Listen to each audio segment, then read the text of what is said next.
And hello, ladies and gents. Good day. And it's time for Splendid Isolation number 8. I am sorry that I am a few minutes late, but I have been having.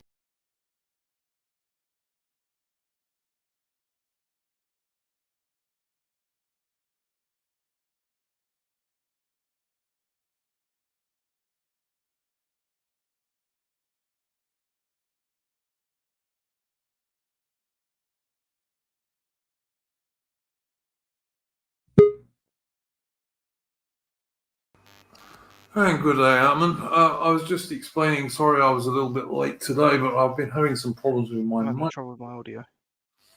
Yeah, ditto. So that was why I'm a bit late. But I think it's working okay now, as far as I can see. Can you hear me now? Yeah, perfectly, mate. Perfectly. Yeah, I can hear you fine. Can you hear me?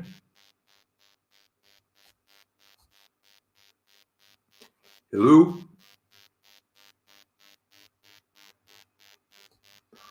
So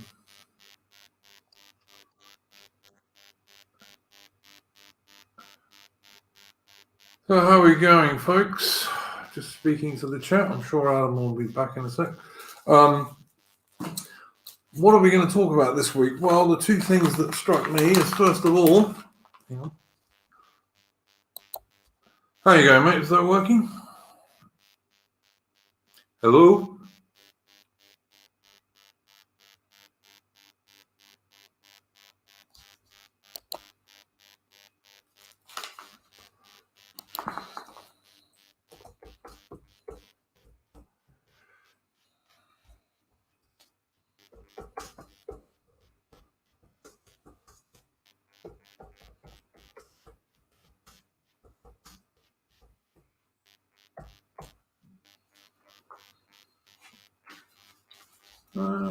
There we go. Okay, so yeah, we're just sorting out some audio issues here at the moment, which hopefully will. I think I've got it. Yeah, I can hear you fine, mate. Oh yeah, I can hear you now too. Great. Cool. Great when you have two microphones going wrong at the same time. Makes it a bit difficult to have a conversation.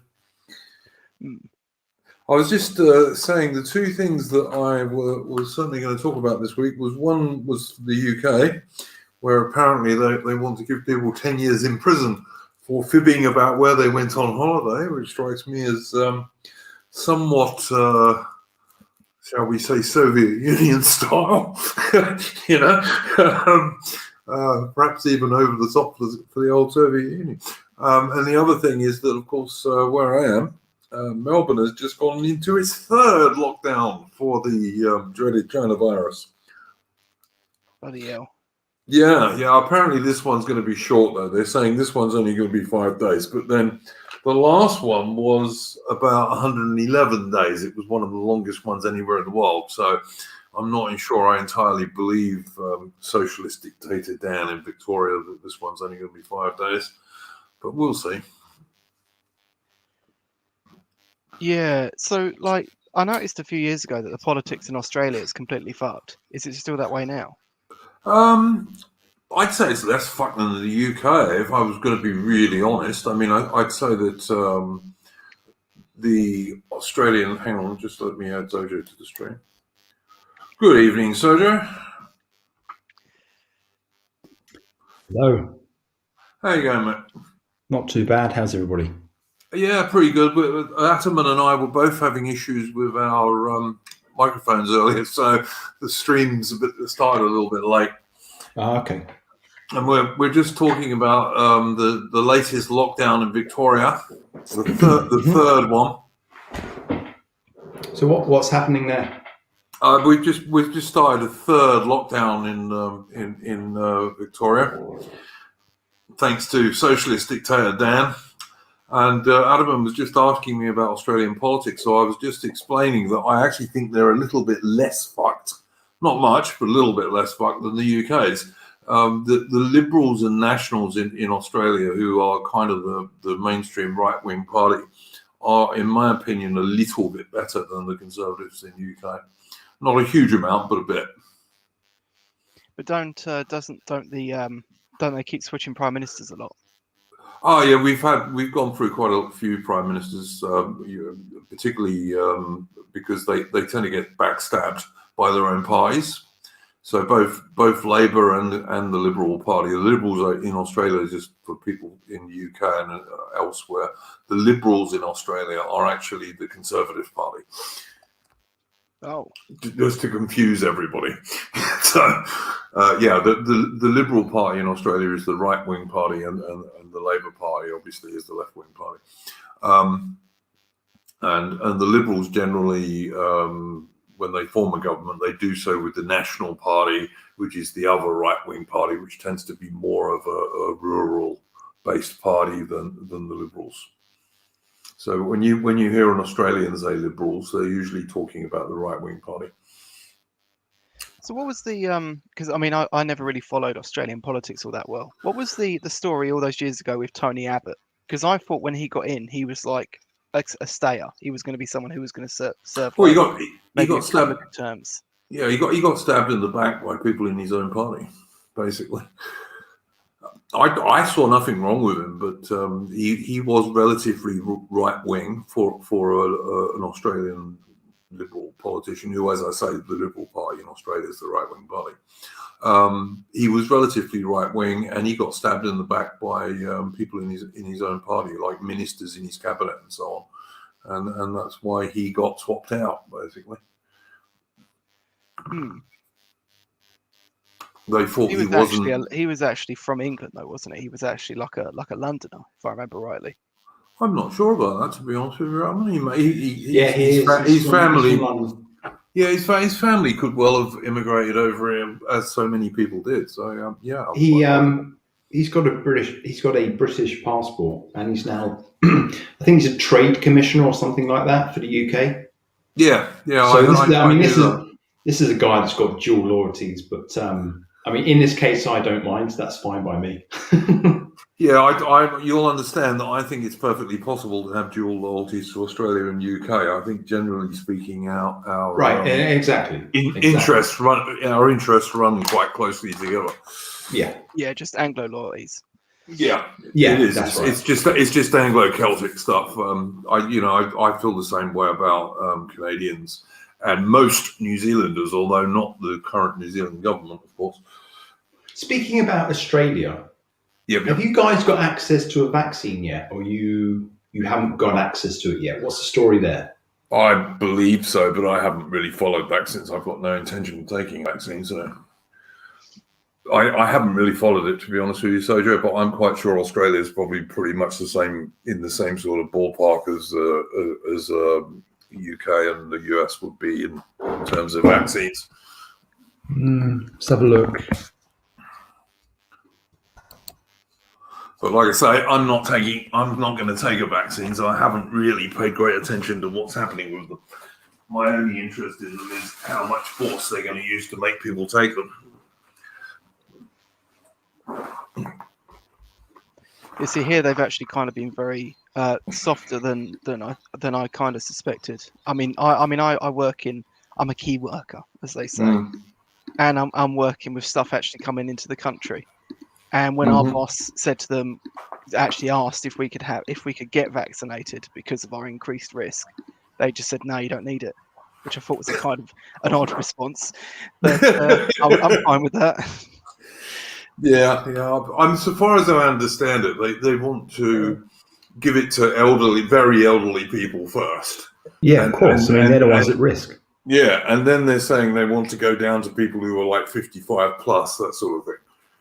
Yeah, what they're doing makes sense to me. You vaccinate the people who are most at risk first, and then you work your way downwards. Yeah, I mean, if the vaccine's safe, which I'm not quite sure it is myself, but yeah, fair enough. Well, I mean, 20% of the UK population has been vaccinated so far. So, I will say, all I'm going to say to appease Duke on this one is my grandmother had coronavirus earlier in the year, right near the start of lockdown, actually, like last year. Yeah. and she must, even though she's in like the most at-risk age group, she must have other things that are going for her, because she mostly got off with it scot-free. She felt a bit rough for about a week. And then she would also have like natural antibodies to the virus if she survived it.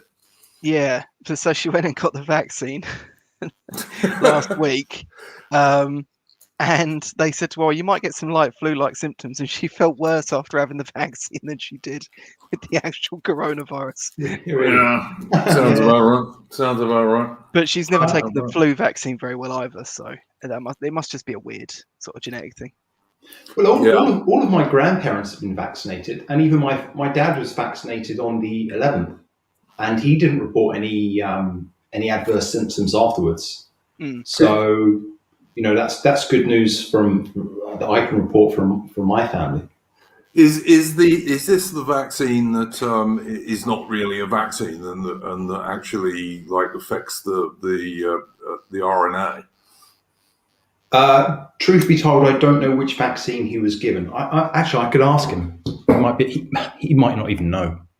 Yeah, probably not. Actually, I mean, lots of things you get given, you don't know what they are. Well, no, I don't have that kind of cynicism about vaccines. If they say that you're going to be given the Pfizer vaccine or the AstraZeneca vaccine, then I expect that's what you'll get. You won't get some sort of concoction. No, you misunderstand me. What I'm saying is that most of the time, like whenever I've had jabs, if you'd have asked me what was in it, I wouldn't be able to tell you exactly. Oh, right. Yeah. No, that's understandable. Yeah. Like, I think most people are like that, you get a jab for yellow fever or whatever it is, but you don't know exactly which one they've given you. Yeah. No, I agree with that. Yeah. So I don't know. I've got issues with the vaccine. I've got big issues with people forcing people to take it. I don't think that's going to happen, Duke. You don't think that it's going to happen indirectly by means of employers making people take it, and particularly like airlines insisting people take it in order to travel, that kind of stuff? Yeah, that may well happen, but you've still got you can still say no. Yeah, and if you don't want to travel overseas, I suppose you could. Yeah, fair enough. Yeah, and of course, what real nationalist doesn't actually travel overseas?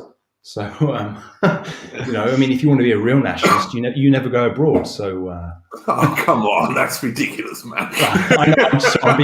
I'm being very facetious. Yeah, I hope so.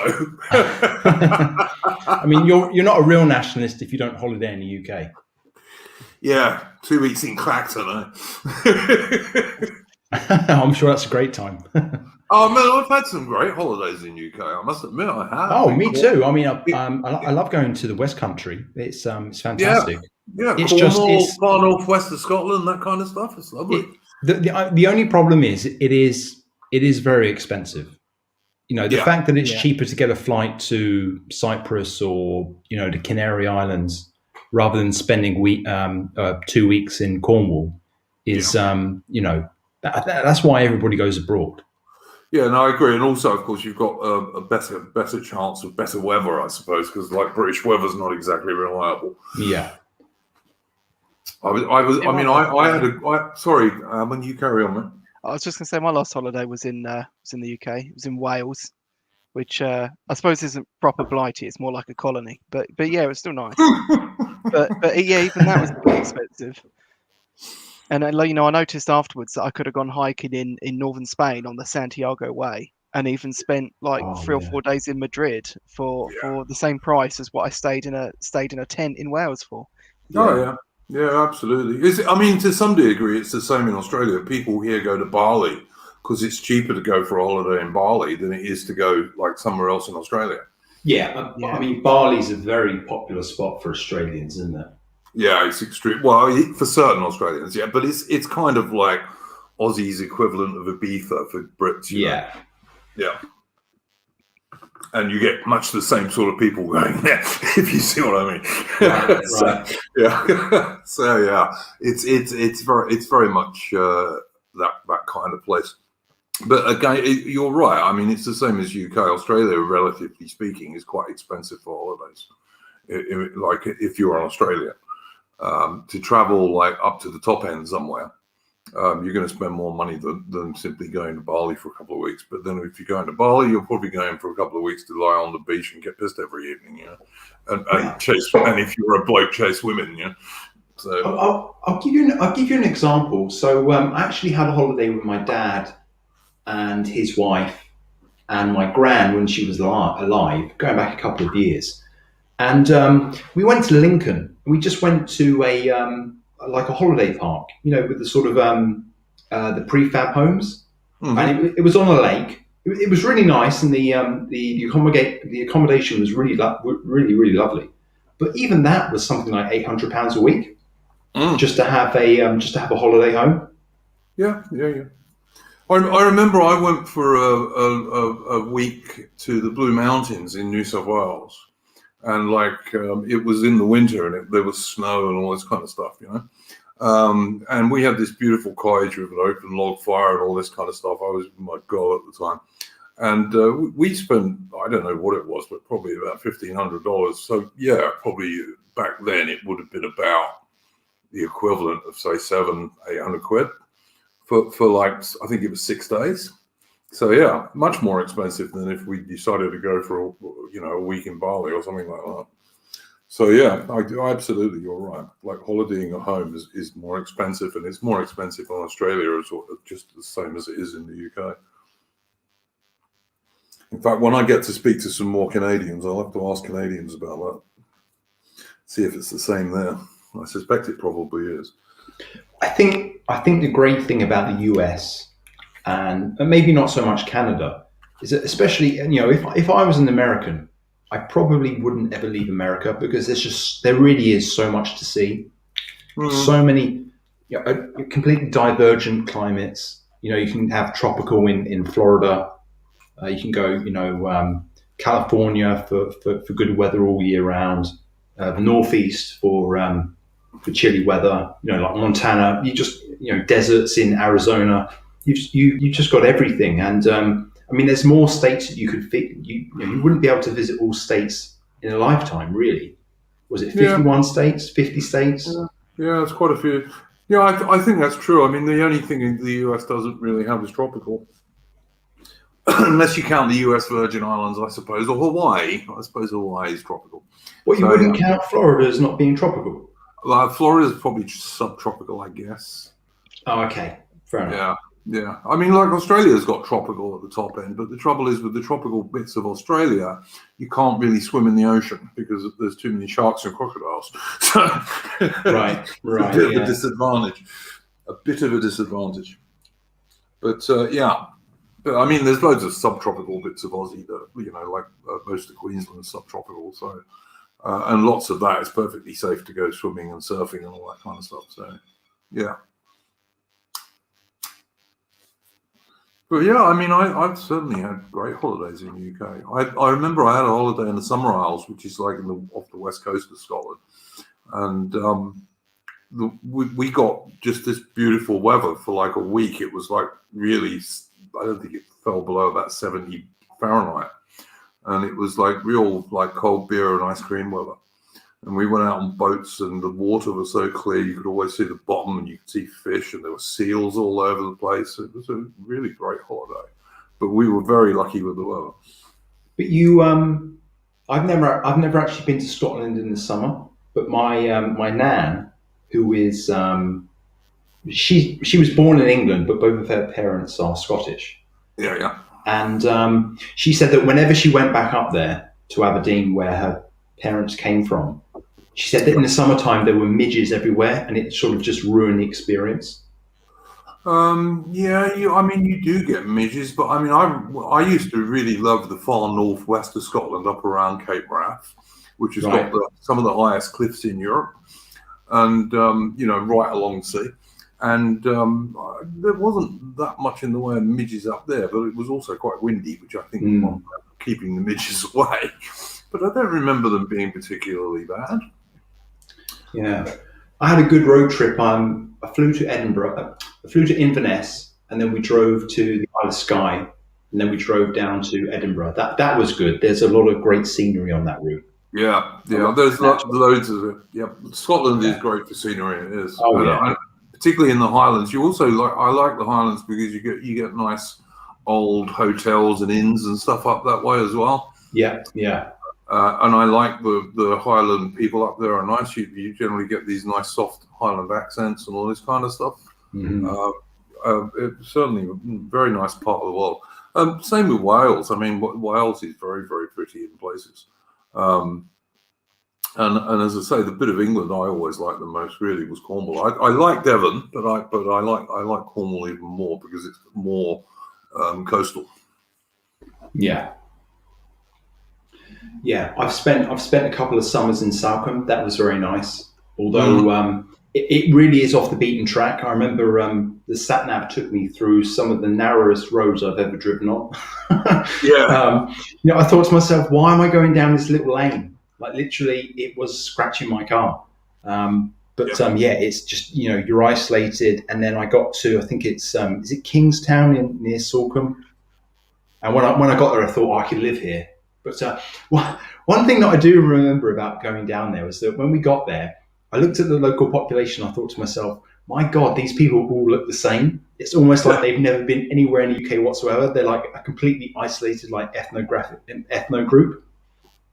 Well, there's a lot of Celtic people in Cornwall still. So, the Cornish language, I think some people can still speak it, but it did actually die out at some stage in the 19th century, I think. Mm. You should have come on last week, Sergio, when Grief was on, because Grief lives in Cornwall, and he lives in near a little village which I actually have been to and really like, called Malvern. Which is a lovely little Cornish fishing village. It's really beautiful. No, sorry, I was out in the evening. Was it Saturday? Yeah, would have been the same time last week. Yeah, it was. I don't think it was a Friday, was it? Anyway, I was spending time with my brother because I'm going back on the 21st, so I need to spend time with my family before I go back. Yep, absolutely right. Absolutely right. Guys, what do we think about this idea of giving people 10 years in prison for fibbing about where they've been on holiday, seeing as we're talking about holidays that the UK government came out with last week? Well, it's ridiculous. I just don't understand how Matt Hancock got away with coming out with that, to be honest with you. 10 years in prison. That to me is a load of bluster, really, because the prisons are all full anyway, and they're kicking people out early because they're too full. So the idea that they're going to put people away for 10 years flying on a COVID form, that is bluster for political reasons, or it's just a gaffe. If it was Matt Hancock, then it's probably a gaffe, because that guy is just like a walking meme. Yeah, no, it's absolutely crazy. Excuse me a sec, guys. I'm just addressing something in chat. I just think that the British government has fallen so bloody far when it comes out with stuff like that. There were people making videos last week who were pointing out that there are pedophiles who get less than 10 years in jail in the UK. Yeah, it's pretty bad. It's just disgusting. What do you think, Ataman, about that stuff? I don't know. It sounds pretty ridiculous. I don't know if I don't know if that would even hold up in in a court. I think a jury would be reluctant to convict people for that sort of thing, I've got to say.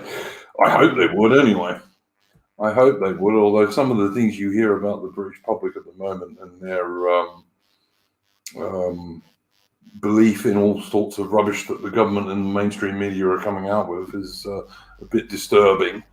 Can you just run through what this is all about? Because I did see it in the news, but I didn't read too deeply into it. So what is it? You go on holiday abroad, you come back, and then you lie about where you've been.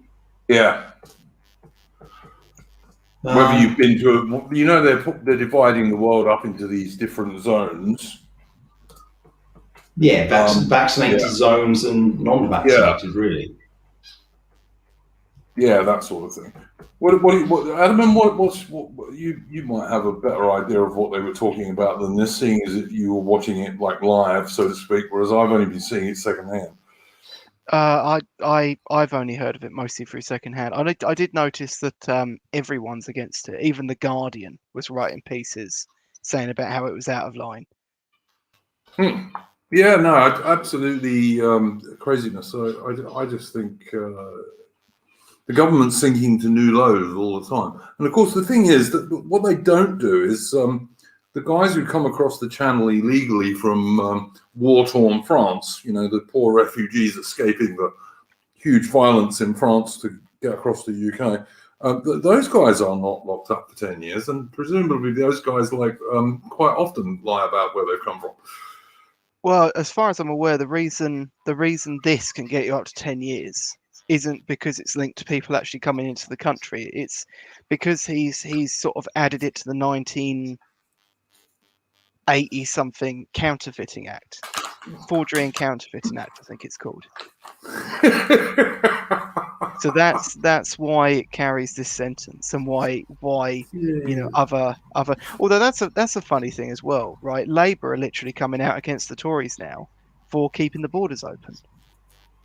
Well, for once, I support Labour just for once. Oh, Yeah. that's just politics, isn't it?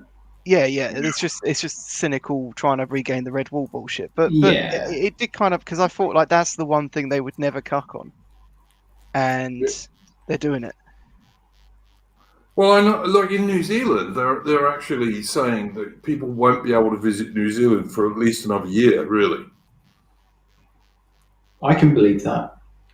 But the thing is, New Zealand's also set up camps for people with COVID. You know, that you have to go to.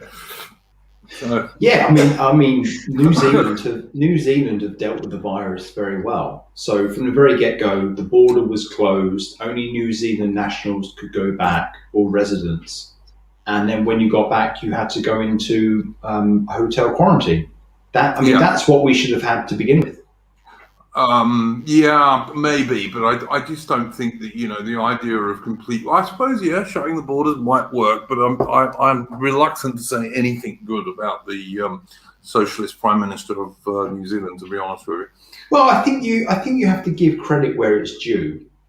I would give the Tories credit for what they've done on the vaccine. I think they were quick on it. The rollout and the mass vaccination program has been a success. 22% of the population has been vaccinated. It's all the elderly. They're the ones that are most at risk. But why have you still got a lockdown if it's been a success? Why have you still got a lockdown? Because you have to wait. I mean, technically, I think for the Pfizer vaccine, you're meant to have 2 doses, and it takes a certain amount of time to build up the immunity. So, I think that they were saying that they wanted I think they were saying that the vaccine, the lockdown would sort of end towards March, the end of March, early April. And based on how things are going at the minute, I don't really have any reason to doubt what they're saying. And what about, as someone's just mentioned in the chat, all these supposed new mutations that are coming out? Well, from what I've read, the vaccines the vaccines are effective against them, based on what I've read. But I could be wrong on that, and that may change as things develop. Yeah, I mean, the whole thing over the new strains thing kind of seemed a bit like a newspaper invention, because like there's literally thousands of strains of regular flu. That affects people so drastically differently. Well, that B117, which I think is the UK variant. I mean, that's been around. That was recorded last year, like quite early last year, maybe in June. But when we just got locked down in Victoria again, dictator Dan Andrews, the socialist premier of Victoria, specifically said the reason he did it was because it's the British strain, which is much, much, much more infectious than the other one. Yeah, I did find it kind of weird that like Trump was like the worst person around because he called it the China virus, but apparently now I've got to be afflicted with the name Kent strain. Yeah, Yep. And the South African one they talk about the Yeah. UK strain, and that's apparently all right. You just can't use the China one because that would be racist, you know. I don't know. Nobody. I mean, let's keep things in perspective. Everybody knows that this originated in Wuhan. Yeah. Yep. Everybody knows that. I mean, Where there's a big laboratory that deals with viruses and stuff. yeah. Purely coincidentally, of course. Well, it's either, if you want to take the really conspiratorial route that China did this on purpose, or that it got out and they fucked up. But what does that matter now? Well, I don't know. I still think that the whole lockdown thing is an enormous overreaction. Grief says, "Wait for the Slough strain." I briefly lived and worked in Slough, and it's a real dump. So I echo those sentiments. Yep. When that strain comes out, you better be worried. Yeah, my late wife taught in a college in Slough for a while, so yes, I know exactly what you're talking about. Oh, really? Which one? I don't know. I can't remember. It was a further education college. I once went and gave a talk for her there, but I can't. Must have been the East. Must have been the East Berkshire College. I'm not sure, mate. I know it was in Slough. It was donkeys years ago, and I wasn't paying great attention, except for the fact that Grief is entirely correct, and Slough is a shithole. But yeah, I mean, the funny thing about Slough is that it's quote unquote been sort of renovated, but it's still an absolute shithole. And the bus station that they built was just an absolute joke. It's just ugly as hell. Yeah. Well, I mean, it's like Reading is not really the nicest place on earth either. Reading's an absolute shithole as well. I mean, sometimes I would go shopping there to the Oracle Centre, and when you got in there, it's just like, where am I? Is this Somalia? Where am I? Yeah. If I don't have to go back there, I'd be very happy. Yeah, and when I lived in that part of the world, I liked Marlow and Twyford. Yeah, Twyford's nice. Marlow's nice. Cookham. Cookham's very nice. Yeah, Cookham's very nice. Yeah. Yeah, all those places around there are pretty. Also, the Henley-on-Thames is nice all around there. Yeah. Even Maidenhead's not too terrible. Well, didn't used to be, I should say. The thing about Maidenhead is that basically you get all of the well-to-do Asians that lived in Slough sort of spill over into Maidenhead. That's a new thing. That wasn't the case when I used to be there, which was like many years ago now. Yeah. Hello, Brewers. How you going, mate? Yeah, you're right. How's it going?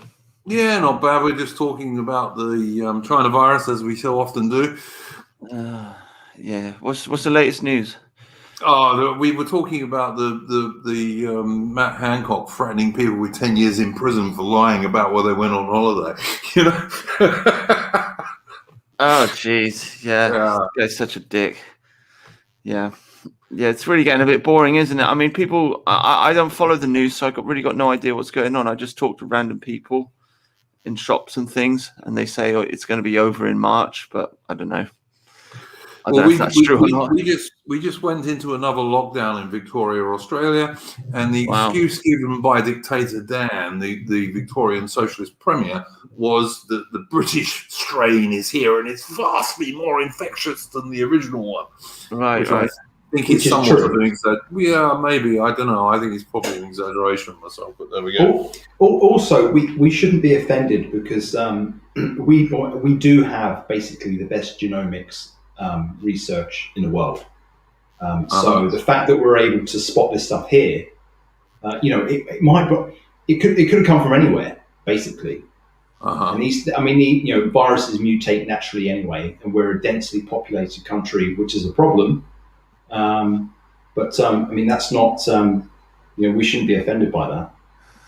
Yeah, I've just got my doubts that these lockdowns are ever really going to end. To be honest with you. I tried to watch that film today. What's it called? Songbird? I don't know if you heard of it. It's like a film on Amazon. It's It's like some dystopian movie set in the future where the lockdown's still going on. It's set in like 2023. and there's some guy, and he's got immunity, and he's in love with a girl, a Mexican girl, and she's locked in her house. And then her mum gets sick, and then she's worried she's going to get dragged away and put in a concentration camp. I got about half an hour in. I couldn't watch anymore because it was just too boring. But yeah, I don't know. Yeah, it's weird they're making movies like that. I mean, it's almost kind of cruel, you know. It's like people are locked in their houses and they're making movies about it. Yeah, and there's quite a few of them actually at the moment. If you look, there's quite a few movies coming out that are loosely or not so loosely based on China virus and lockdowns. Yeah. But I just got really serious doubts that these are ever really going to end.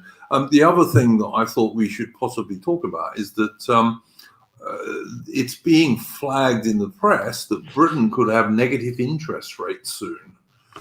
Oh God. Really?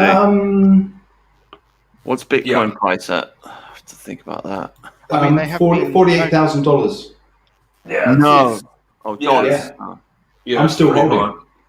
Yeah, it's pretty high still.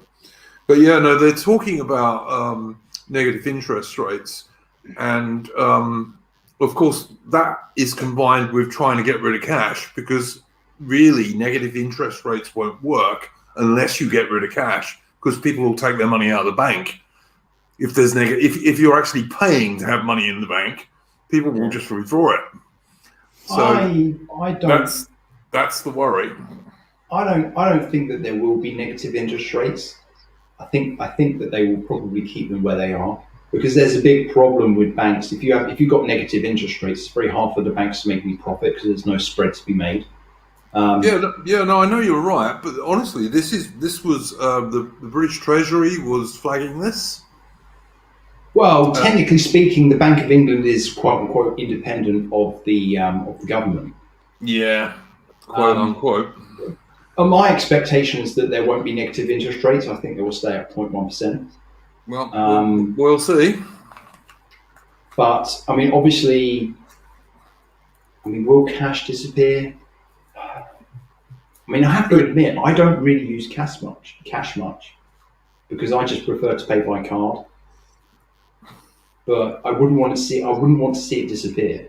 See, I'm the other way around. I use cash even when I don't have to, because I want to encourage cash, and I don't want to encourage cards, because I'm very, very much against the idea of a cashless society, which would completely undermine people's privacy and ability to earn any sort of money that the government don't know about. Yeah, but I think that those are edge cases, really. I mean, the black economy is estimated at maybe 2% of GDP. So, when you look at it in sort of scientific, economic, I'm not sure what the word is. Just in the raw numbers, it's a very small percentage of your spending that you do in cash. It's just another nail in the coffin of a free society. If you get rid of it. Sojo, you're in favour of a cashless society? No, you never said that.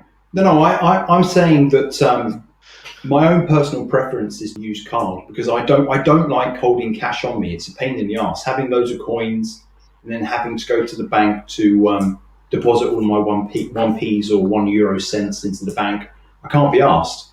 But I will give you an alternative take, which is with the event of cryptocurrencies, the privacy issue is solved there anyway. So, it's hard for me, because I understand sort of the need for the government to retain control of its currency, while at the same time I'm very sympathetic towards crypto. But what I'm saying is that even if sterling went completely cashless, you've still got options to hold your assets in crypto. So it's not all bad news. There's still options to retain your wealth in assets where it can't be touched by the government. Yeah, I got to say, Sojo, look, I'm not the stupidest man in the world, although I am by no means the most technical guy in the world. but I find crypto quite a difficult thing to work out, and I reckon there's a lot of people who would find it much more difficult than me. I don't think it's that hard. What do you reckon, Brutus? I mean, you're into crypto. I got ripped off, so you know. Well, that was a KYC issue, right? Literally got ripped off by one of the world's largest brokers, you know. So that yes, is it difficult? No, it's not difficult to buy crypto. I guess it's difficult not to have them steal your money. So I don't know. Yeah, I think Grief in the chat's got it right. He's saying it depends if you're discussing a savvy dissident or an everyday pleb like ourselves, or me anyway, or Grief, as he's saying here. And as he said, a working class guy basically does need some access to cash. Yeah, cash is king. Yeah. Bring back cash. Bring back gold coins. That's what I say. Yeah, I'm not against that at all. The thing is that if you want to own gold, you can do it. You can go to bullionbypost.co.uk and buy gold coins. Yeah. Yeah, but nobody's going to use them, are they? No, I mean that is. I think that's a different topic about whether we're on a gold standard or a crypto standard or whatever. But which I kind of agree with you on that. What is that maxim? Bad money pushes out the good. Yeah, that's Gresham's law. Gresham's law. Yeah. So I mean, I think if you allow the government to commit fraud by printing fiat currency, then you're kind of like automatically devaluing your gold because nobody's going to use it. Everyone's just going to hold on to it, and it's just going to be an investment. Yeah, but that's why. So the idea that you can just buy gold coins and then use them in your everyday life, I mean, it's just people are never going to do that. Yeah, the problem is that the government's got such a big advantage in its favour in the sense that it demands all tax receipts in sterling. Yeah, that's the problem. Yeah. I feel that everyone should have a full bag in a gold money clip, or they should be arrested for loitering. Yeah. Yeah. There used to be a rule in Queensland in Australia. I can't remember what it was now. It was something like you had to have something like $1 on you, or a quid. I think it was probably £1 back then, because I think the Australians were still using pounds. And you had to have £1 on you, or you could be arrested as a vagrant. They got rid of it, of course, but Yeah, we had a very scruffy family member who, back in the day, if he was out and he didn't have any money on him, the police would just arrest him. It was just an excuse. Yeah. Oh, geez. Seeing as we're talking about crypto, I mean, I don't have much faith. I have to say, I don't have much faith in Bitcoin in the long term, because I think eventually the government will probably crack down on it. Because I don't see how it's in the interest of the international establishment to allow this new currency to just appear. And it's not. Yeah, and the way it looks to me, the way it seems to me, the whole Bitcoin thing, it emerged out of the kind of like cyber anarchist scene, and it basically philosophically it has anarchist roots, and the people that were pushing it in the beginning were the kind of people that are into like ANCAP philosophy and this kind of thing, and they kind of believe that a currency can just change the world, whereas in reality it can't, because all the government has to do is they just have to put more regulations on it, and if they put more regulations on it, then people are going to go, oh, and they're going to get scared, and they're going to sell, and the price will dip, and that'll be the end of it. And also Stephen, I keep calling him Stephen Corbett. Sorry, James Corbett from the Corbett Report did a video, and he was talking about what was it called? CBDCs, central bank digital currencies. And there's a whole bunch of people on the World Economic Forum and various different forums, very big, important banking people around the world. They're talking about this. And this is like a new form of digital currency that is going to be rolled out by the central banks all around the world. So it seems their answer to Bitcoin is to build their own digital currencies. And so eventually what they'll do is they'll just collapse Bitcoin, force the price down, and people will have to use the CBDCs instead. And that's probably what's going to happen. And they want them to use these digital currencies because the nature of the blockchain is that it tracks every single transaction. So it makes it easier for them to watch what people are doing. So long term, long term, I think we're on a bull run for Bitcoin now. It may last this year. It may who knows how far. It may even go to 100 grand. I mean, I don't know. But long term, I think it's a bubble, and the government will burst it. Here's the thing, though, right? Which is that because there's been some companies, not many. So like MicroStrategy, Tesla, they're now using crypto or Bitcoin in particular as part of their treasury function. And the more companies that do this, the harder it will be for the government to outlaw it. Because basically you're going to wipe out the net value of the assets that those companies have. Right. So it's almost like a bit of a self-fulfilling prophecy in the sense that the more adoption it gets and the longer it lasts, the more chance there is that it will last for longer. Because you'll get to a point where there's so much value tied up in holdings in corporate America or wherever that it will be impossible for the American government to outlaw it. Well, I don't know. I don't think they just come in one day and just shut the whole thing down.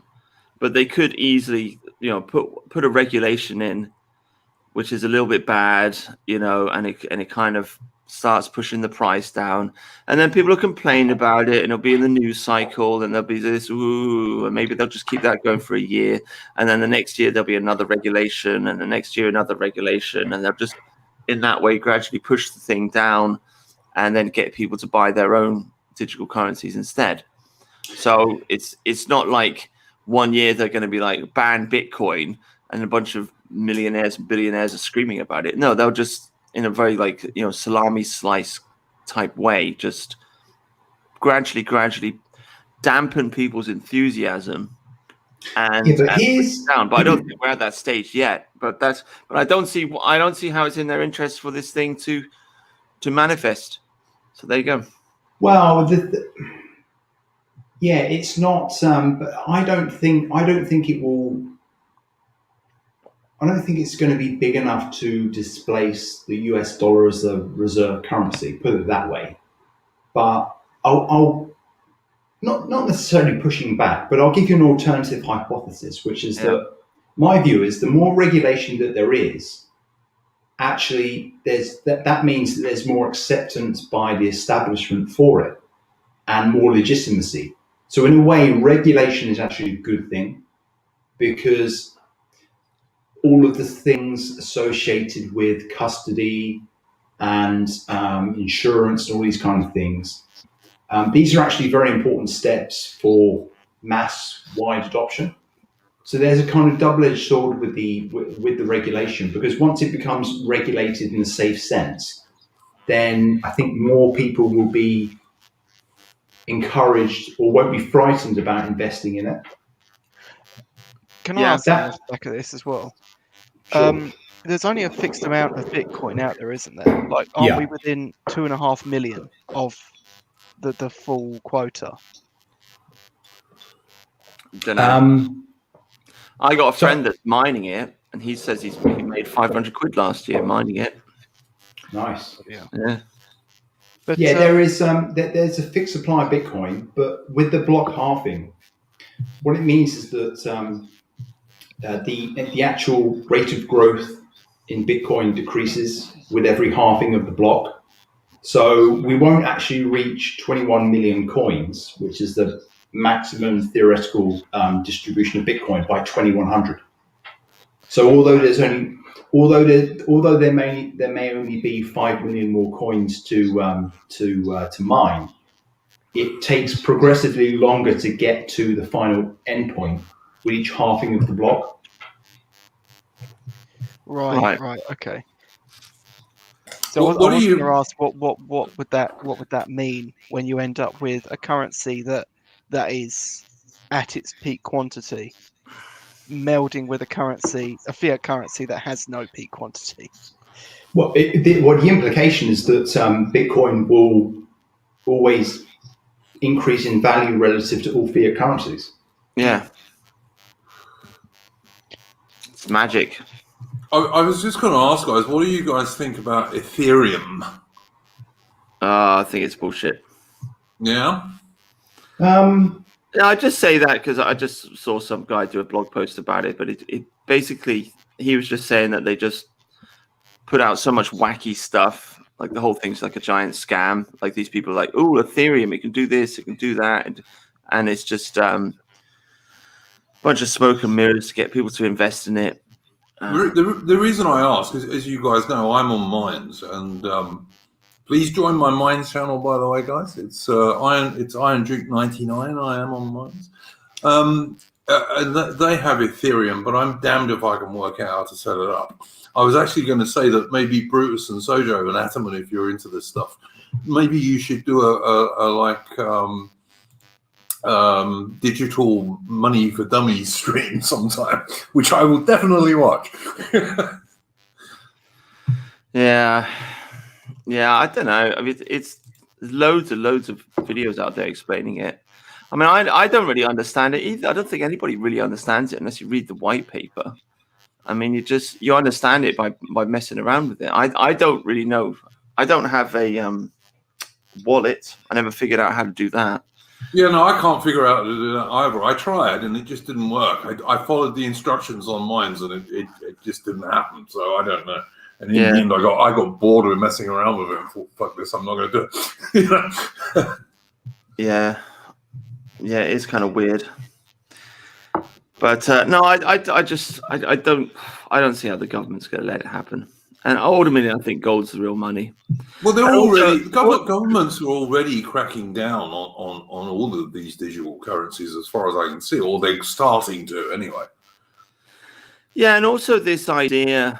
I'd be interested in what you think about this, Sojo. But I mean, I think this whole idea that it's truly decentralized is a little bit bullshit. Because as far as I understand it, there is something called the Bitcoin Foundation, and they maintain the code and they update it. So, I mean, if you wanted to screw up Bitcoin, all you'd have to do is get your guys into the Bitcoin Foundation, tweak the code, and maybe screw it up somehow.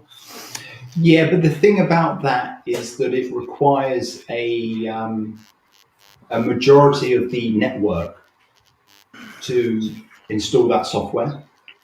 Right. So that's the counterbalance to the argument. Right. So what does the Bitcoin Foundation do then? Well, that's a good question. I don't really know a great deal about it. Okay. I don't know. But the other thing I was going to say is that your points about centralization, I think, are correct, because ultimately what's going to happen is that all of the transactions of Bitcoin will take place on a couple of exchanges, and therefore it will be by default centralized. And because of the the relatively slow transaction speeds of Bitcoin, you need a layer on top of it to make transactions quickly. So if you were to have an abstraction layer over the top of it, where you've got like Coinbase, well, if I sell a Bitcoin to you on Coinbase and you sell it back to me, that's only an accounting entry on Coinbase's books. So they can actually circumvent the entire blockchain for those transactions. So I think we spoke about this before, but you know, I thought the idea with Bitcoin is that you could have Bitcoin as the base money, but you'd have a layer on top so that you could have all of the fast transactions taking place. Well, they've done this, haven't they? They called it the Lightning layer. Is that Bitcoin or is that something else? Well, I mean, I don't know. I remember reading about it because there was a big disagreement within the Bitcoin community. That guy that they call him Bitcoin Jesus, right? He got fed up with it because he was saying that Bitcoin was heading in the direction of being an investment instead of being money that you could that you could spend on the streets.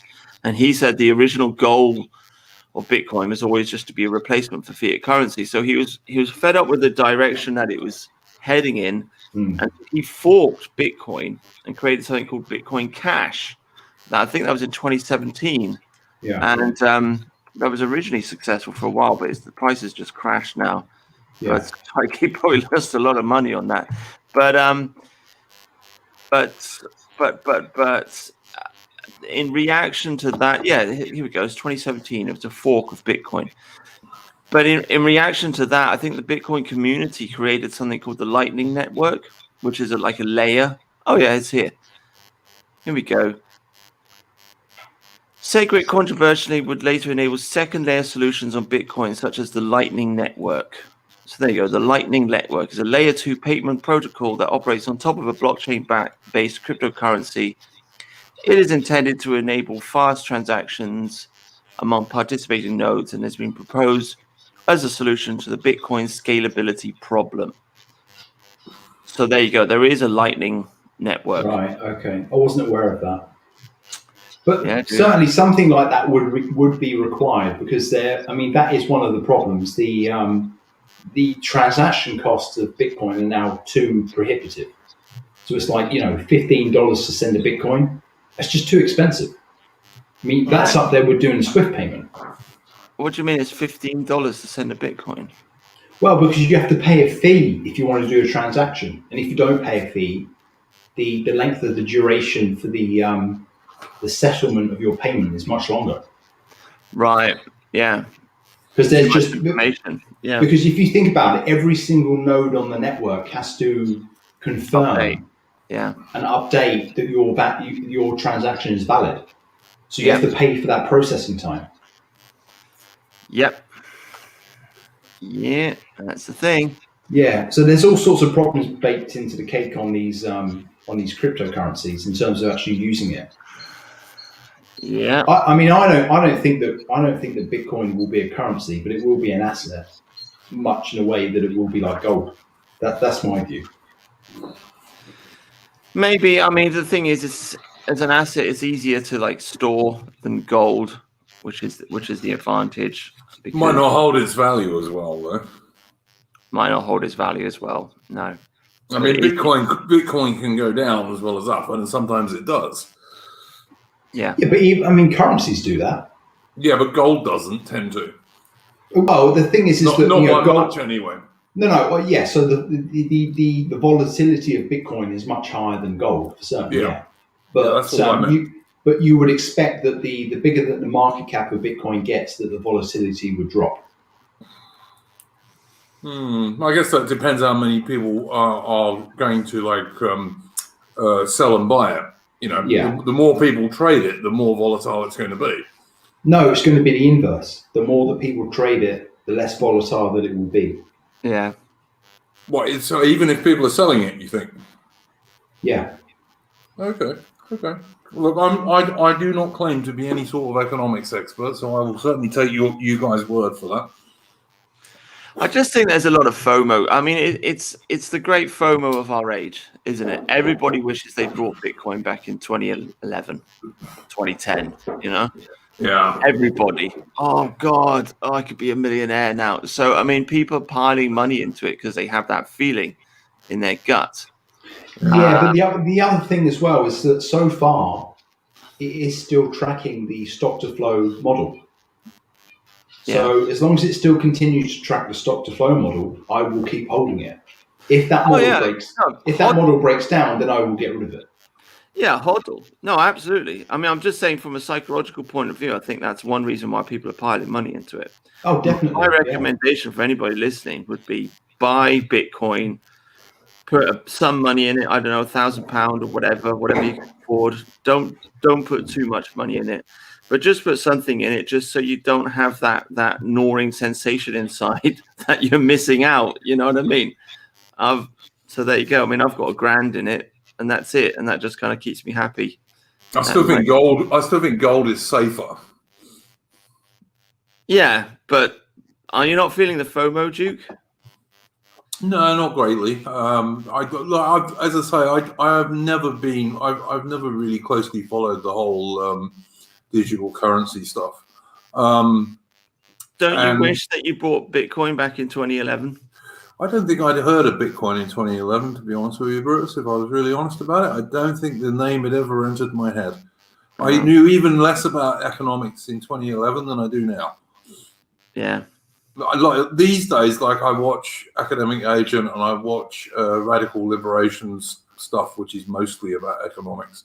So I know a little bit more about economics than I did, but I still think it's somewhat of the dismal science. I can't get very excited about it, to be honest with you. I think I first discovered Bitcoin when it was like £10 a Bitcoin. I think something like that. 2013, something like that.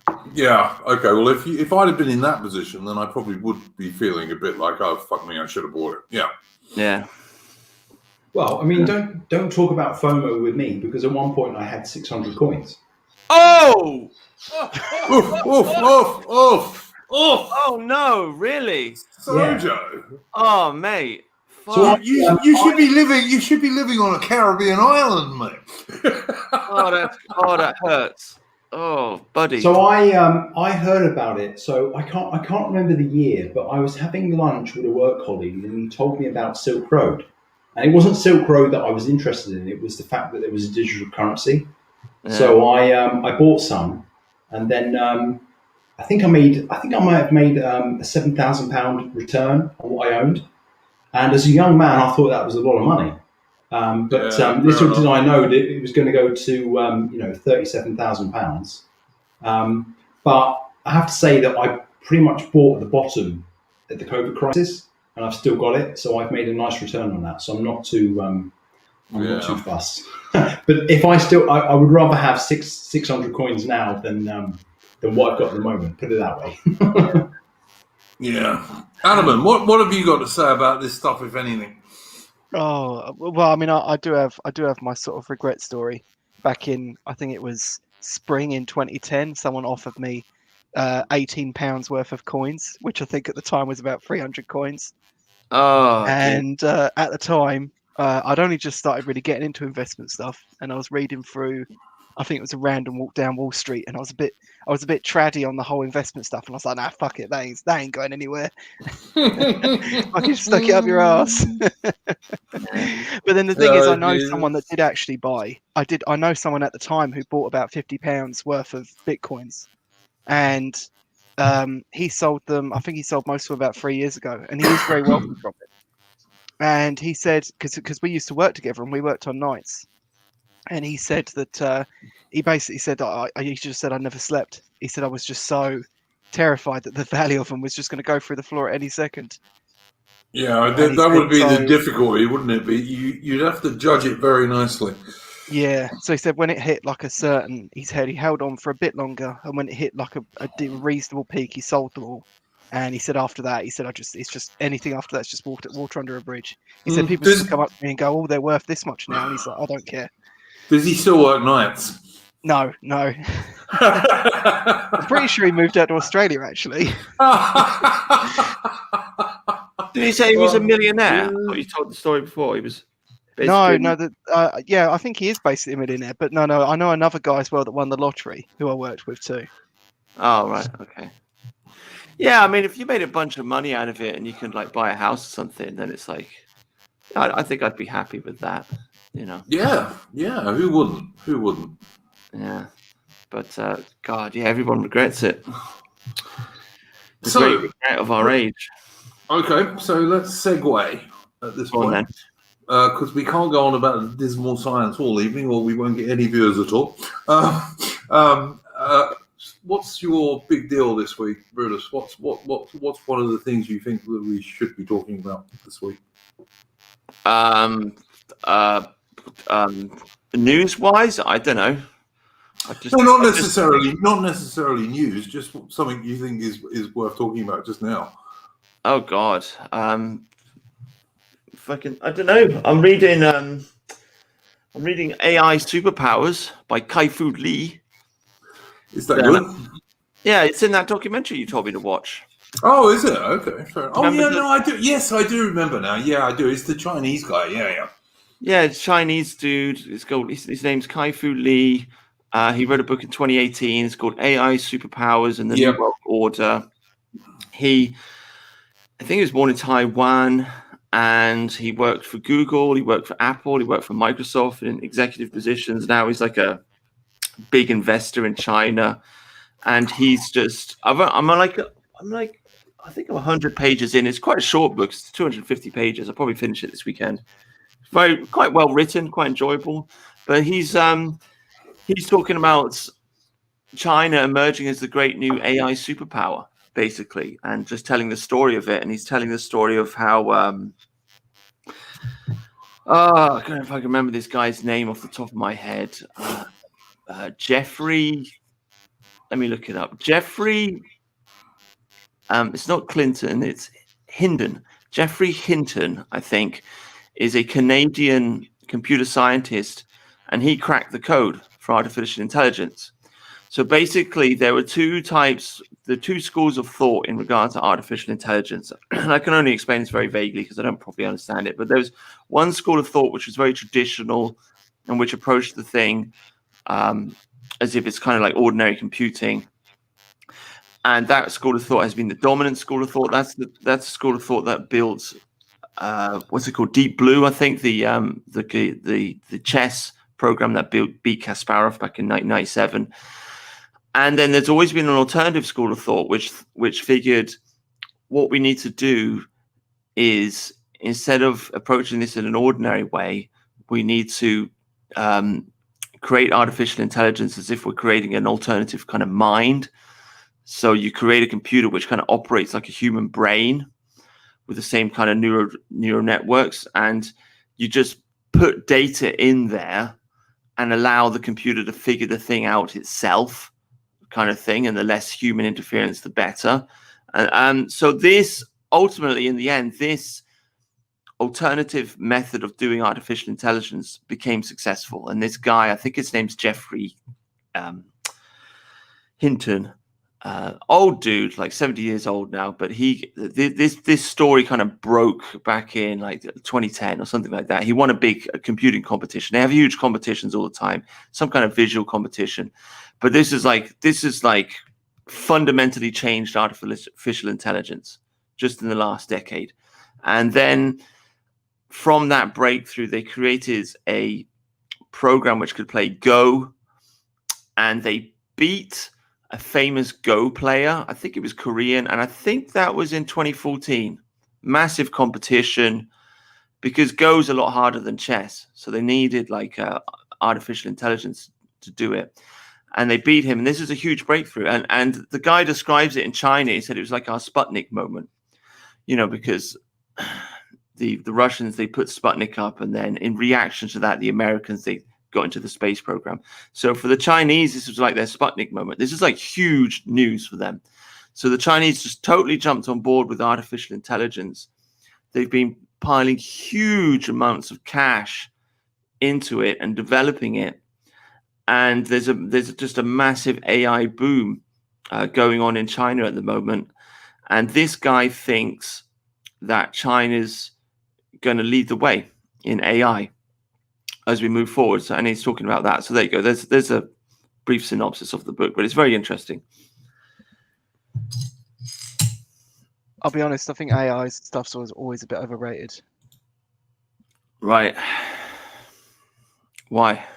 I don't know. I just like, people always like, they'll always quote like Elon Musk or Stephen Hawking, or people like, especially people in tech fields, and they go, well, this guy's afraid of, the rise of AI because it could mean this, that, and the other. And it's like, yeah, because they're kind of in that industry, so their perception of the risk is usually quite elevated. But I mean, I don't know how this compares to the Go one. I do remember hearing about this, but I remember there being another one, and this was about, I think this was Elon Musk's AI project, and they put it against people who were playing, I think it's League of Legends, and they found that even though it beat the players, it only beat them the first time, and then the players just trounced it every game after that, because it could learn from hindsight, you could say, but it couldn't learn from foresight. It couldn't perceive strategies in that way. Well, I remember watching AlphaGo playing World of Warcraft, and they absolutely destroyed the human competition. And they were doing things that the humans thought that were stupid strategies, but it turned out that what they were doing was more efficient. And from what I understand, it was the response time that the AIs had that was the response time and the accuracy that the AIs had that was the sort of real edge that they had. I would just say, guys, for British nationalists amongst us, that this Geoffrey Hinton guy is actually really British. He was born in Wimbledon, and he moved to America and then moved to Canada. So he's actually a British guy. I would also say we invented everything. We invented the internet, for Christ's sake. Well, I mean, the foundations of AI come from Alan Turing, who was English. Yeah. But I was just going to say that if you're going to look at like any game, I mean, and I agree, Go is more complex than chess in some respects, anyway. And even if you're going to look at things like World of Warcraft, the trouble is that any game has to have rules. And so, therefore, it's going to be simpler for a machine to learn than real life, if you want to look at it that way. Yeah. But the thing is that I'm not sure that the rules of the game are actually programmed into the AI. That's the crazy thing, is that they're able to. I know in respect of World of Warcraft and AlphaGo, they were simply looking at the screen image of the game being played, and it was optimized to increase its score. So in many ways, these things don't even need to know the rules of the game. I don't know. I think they might, like AI might eventually beat human beings in some respects. In fact, I'm sure it can now in some respects, if you limit what it's looking at. But I don't know. I think that where humans are always going to have the advantage is thinking outside of the box and doing something which is perhaps illogical. I don't know. I don't know about that. I don't know the machine learning will ever be able to get that. I mean, I don't know. I might be wrong, but that's just my kind of gut feeling about it. Well, but I mean, a good example of thinking outside of the box and AI. So there's an old sort of arcade game where it's called Pong, right? Where the ball bounces up and down. Yep.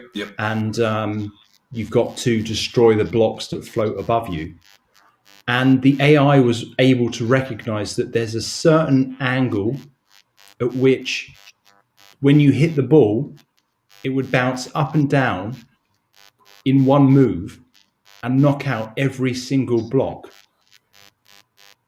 So that is something that a human I view that as being something completely outside of the box. Yeah, that's a calculation, though, isn't it? Yes, that's true. But what in life is not a calculation? No, I'm not suggesting that things are not. But what I'm saying is that particular thing is a calculation, which you're quite right, a human probably couldn't do, almost certainly couldn't do. But I'm just thinking that in terms of like warfare, for example, which is one thing I know a bit about. I know that there have been quite a lot of tests with artificial intelligence, particularly in terms of air warfare and to some degree sea warfare as well. And it's good at some things, but it can't predict unpredictable moves, if you see what I mean. How recent are those tests? Are they in the last 5 years? Because these things. No, they are definitely within the last 5 years. Yes. Right. But even if that's the case, simply augmenting human decisions with AI gives the person with the AI an advantage over their human adversary, right? Maybe. I think that maybe you're just looking into it like you're expecting them to build like alternative humans or robots too quickly. I mean, I think that the main application for this is going to be things like driverless cars and things of that nature. And let's worry about creating Android a little bit later. Yeah, I mean, the low-hanging fruit will be picked first, right? Anything that's going to generate a profit. So anything that can get rid of sort of manual labor that's where AI is going to be deployed first. Yeah. So that's the deal. And that's why this guy thinks China is going to lead the way, because apparently China is better at collecting data. Well, yeah. Yeah. So, Data's everything in AI. Yeah, I think we're catching up though in the West, sadly. I mean, the way he tells it, he says basically the way the science seems to work is like you have a major breakthrough, and then you've got all the tinkerers which kind of develop the thing and give it a practical basis. And he says this Jeffrey Hinton guy, he's had the breakthrough, and now it's time for China to step in and do the tinkering and do the practical application. And he says that China's got more of an advantage of this because the way that people use computers in China is more kind of how can I describe it? More integrated into real life. Whereas like in Silicon Valley, it seems they like to create these huge companies which kind of float in the ether. In China, because they skipped the phase where people actually own computers and they went kind of like straight to the mobile phone, people in China use their mobile phones as their primary computer, and they use them more in daily life than we do. So they're totally monitored by the Chinese Communist Party. Yeah, I mean that's there too. But I mean, for example, like he's making an example like Google Cash. They've been trying to roll out Google Cash for a long time now, and people don't want to pick it up. But in China, it's ubiquitous. It's everywhere already, because even your average guy standing on the street corner selling something to eat will use it because everyone's got a mobile phone. They're carrying it around with them everywhere, and they're doing these computer interactions with their phone. And so he just said, basically, and they've also rolled out bikes. We've probably seen this idea in quite a few cities. The idea of like getting people to ride bikes instead of using cars, and like you look around and there's a hire bike, and you just press the button and then you can use it. So people have failed to roll this out in Western cities, but it's everywhere in China now. They tried that in Australia, Bruce, with those hire bikes. Yeah. And they basically became street litter because people would just leave them everywhere, and people like me would deliberately knock them over and try and break them because they were street litter. Yeah, but they've pulled it off in China. So Chinese will do as they're told. Well, it's not just that. It's just the software and the people are more integrated.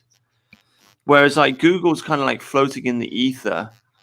I guess it's more like Amazon. Amazon's like a good example, I suppose, of a company where it's both a website, but also there's a massive delivery system, and it's in, for getting things done like that. So China's more like that. He also says it's just because of the nature of competition in China. Like in Silicon Valley, there's a big stigma for copying another company. In China, there's no such stigma. So because they started off as just copying Silicon Valley itself. Like you got your Facebook ripoff and your Twitter ripoff. So companies will just mishmash and copy each other. And if you want your company to be successful, one of the ways you make it successful is by making it vertically integrated, because then it makes it harder for other companies to just copy you. They can't just copy your website. They'd have to copy like every single layer of the company.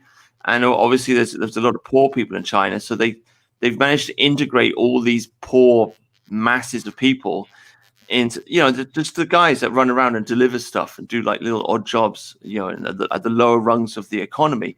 They're integrated into these massive companies and into the website and into the internet, basically. I don't know if I'm explaining this very well, but they're kind of like... You are explaining it, but I mean, China's not exactly noted for individualism, is it? Never has been. Well, it doesn't really matter for the development of AI, but I mean, the point is they've got more data, and as they're more integrated into the internet than we are.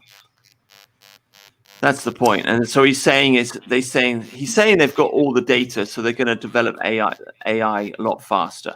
And they're really getting into it. China's made a big push in recent years just to go full steam ahead with artificial intelligence. And so there you go. That's what's happening. Well, I mean, talking about data, there's always been sort of two schools on the whole AI argument.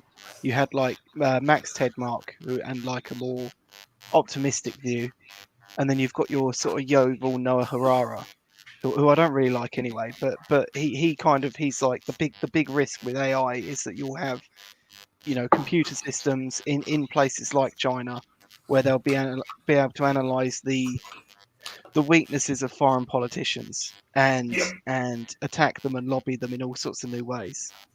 And I think in the West, the way it is, that's such a thing that we're at risk of. Yep, totally agree with that.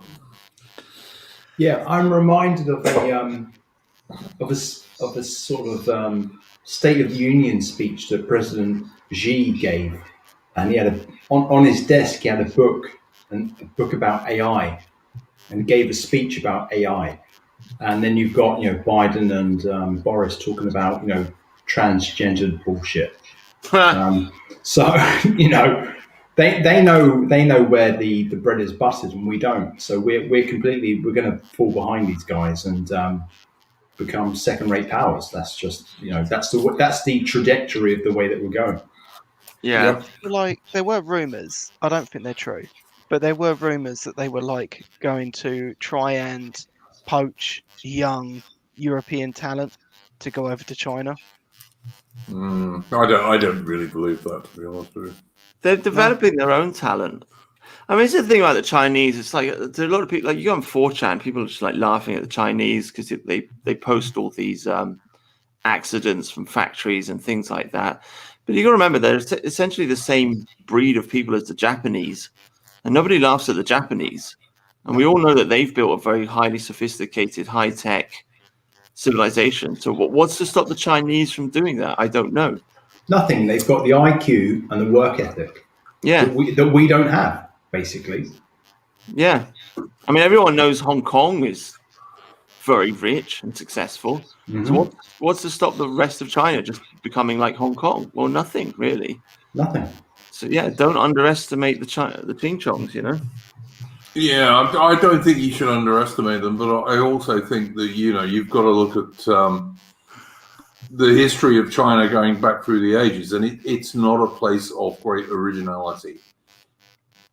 I mean, even less so than Japan, I would argue. Yeah, but I'm not sure that's really true. They pioneered 5G. I think it's completely possible that they could end up becoming the innovation center of the world just by sheer numbers. Maybe. They invented silk. They invented gunpowder. Yeah, I know they did, and paper. I know. And didn't really put a lot of those things to particularly good uses. I mean, it's not necessarily a bad thing that a sort of an illiberal power could become the most dominant power in the world. I think that might be a good thing. I wouldn't agree with that at all, but there we go. I'm no fan of the Chinese Communist Party, but there we go. Well, yeah, but what's communist about them? Yeah, okay. Well, they're a totalitarian party, let's put it that way. Well, so are we. I'm locked in my house. We are. Yeah, no, we're moving that way, and I'm totally against that. So yeah, okay. I'm not arguing that we're not going in that direction. I'll tell you what. So what is it? I bet the Chinese wouldn't tolerate Pakistani rape gangs. Yeah. No, of course no, they wouldn't. They wouldn't. No, I agree. What is it about China that you don't like?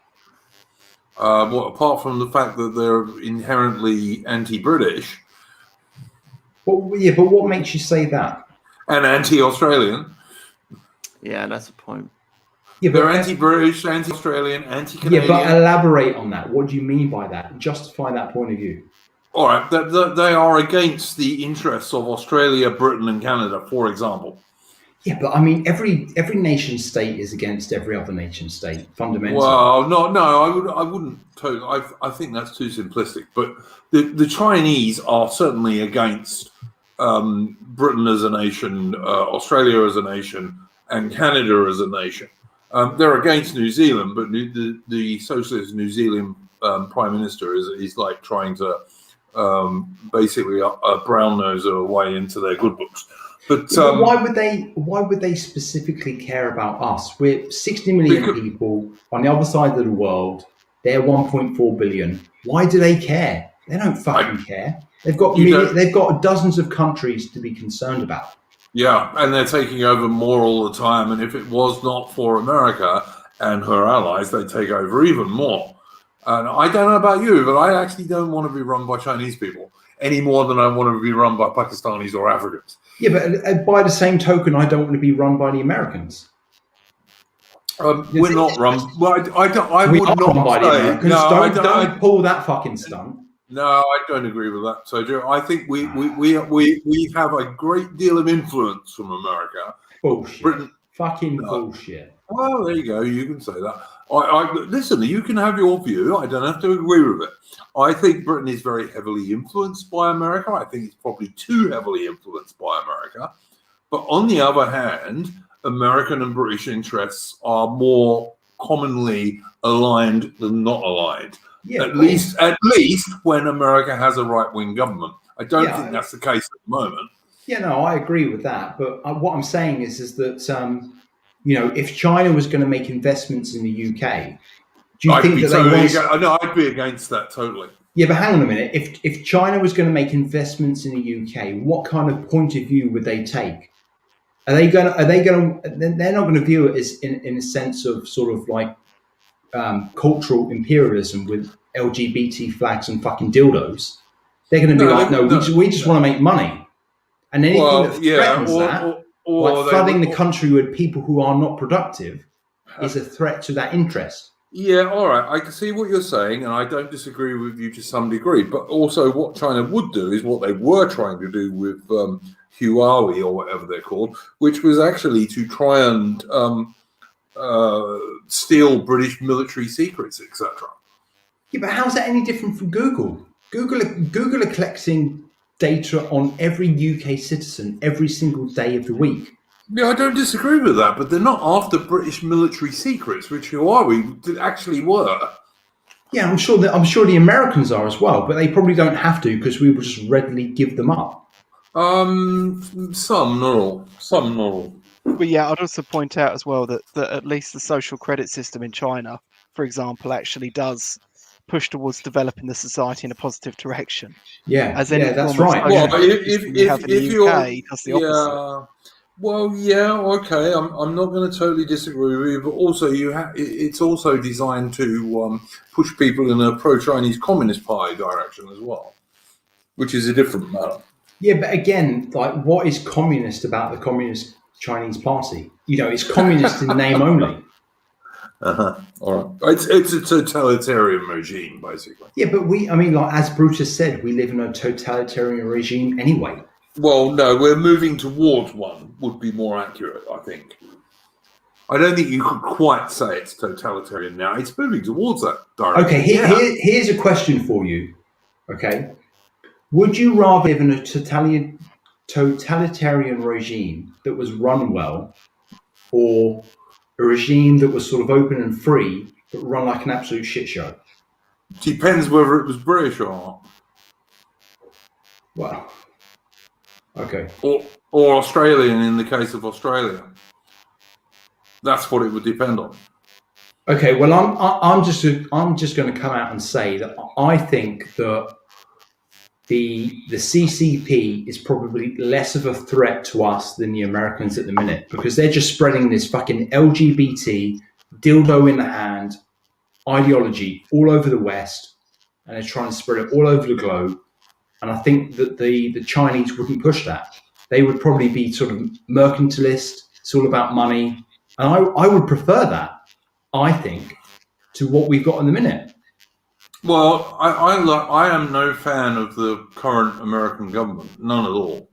Yeah, I don't like the current American government in the least. So, like Joe Biden is an arse as far as I'm concerned, and but even Trump was a fucking arse. Well, yeah, Trump less so. Trump was less so. How can you even say that? We're barely 2 months into a Biden, 1 month into a Biden administration. Did the LGBT bullshit finish with? Did it sort of decrease with Trump? No, not really. No, They don't fucking care.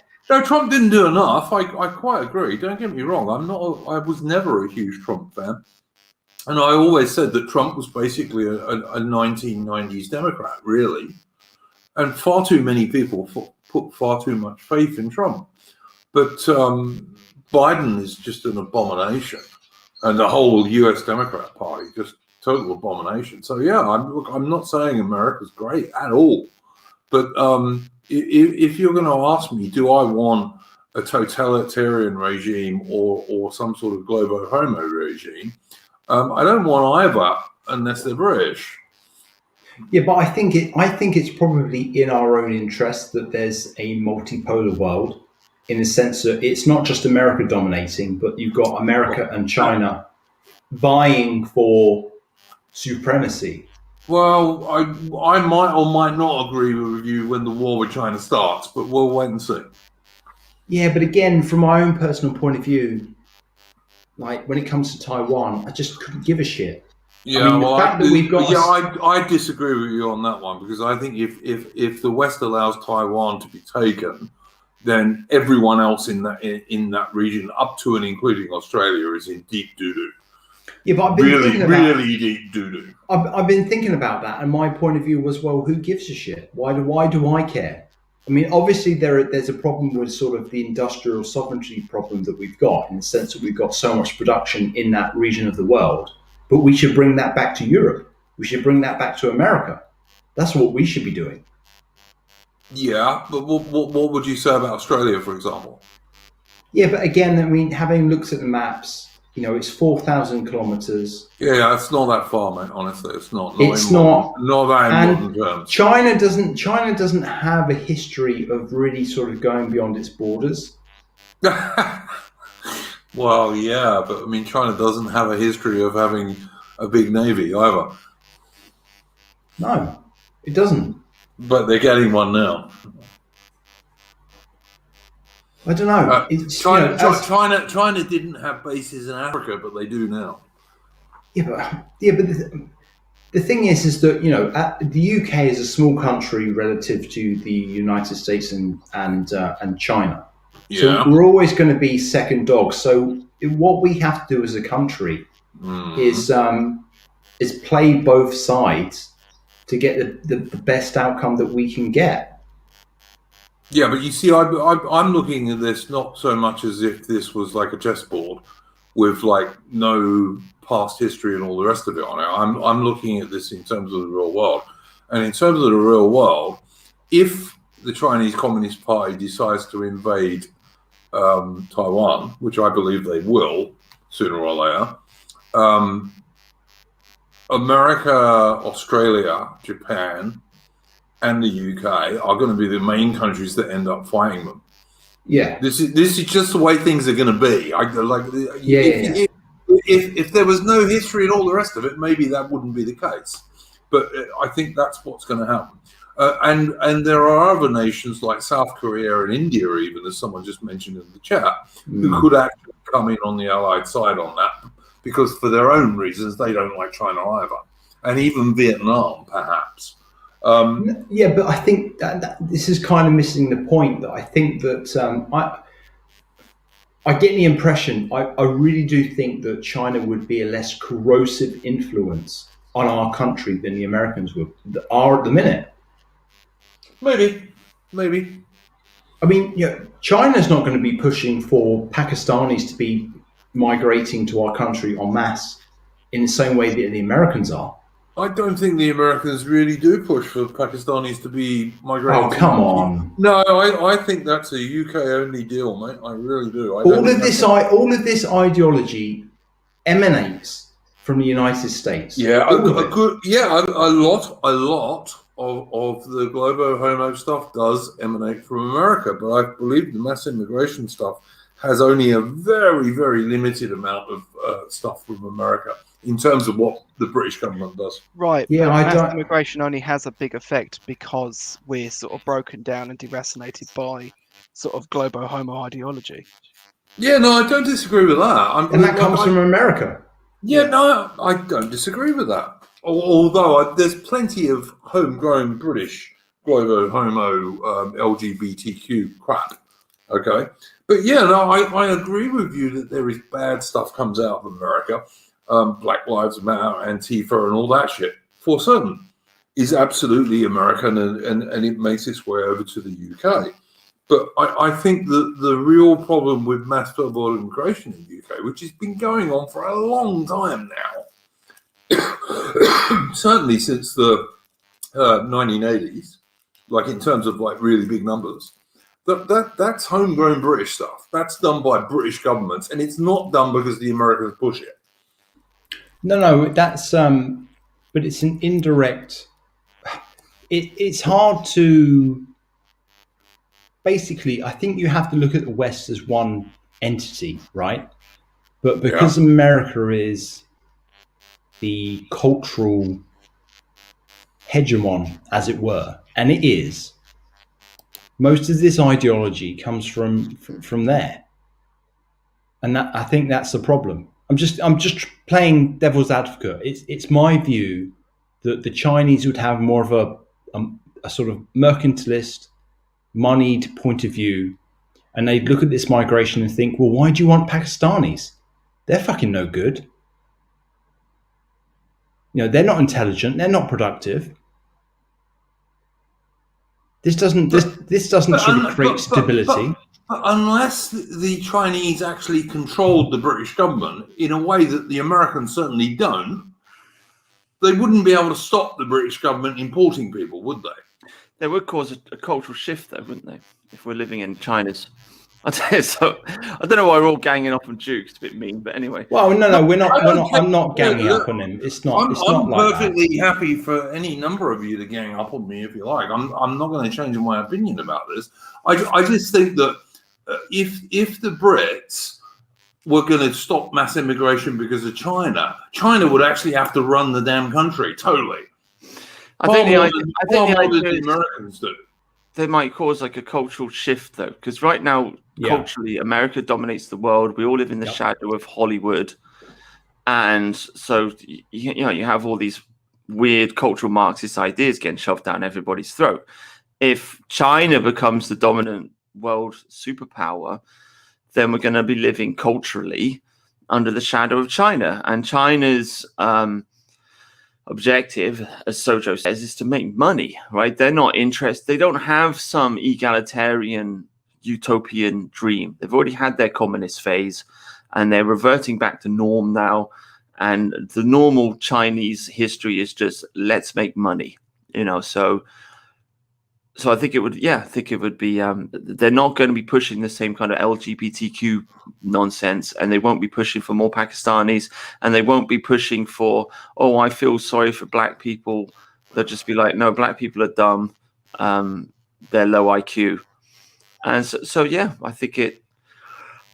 I don't want China to rule the world. I mean, I'd rather, if we maintained Anglo dominance, but to me, it looks like America's done now. So I don't really know what the future holds, to be honest with you.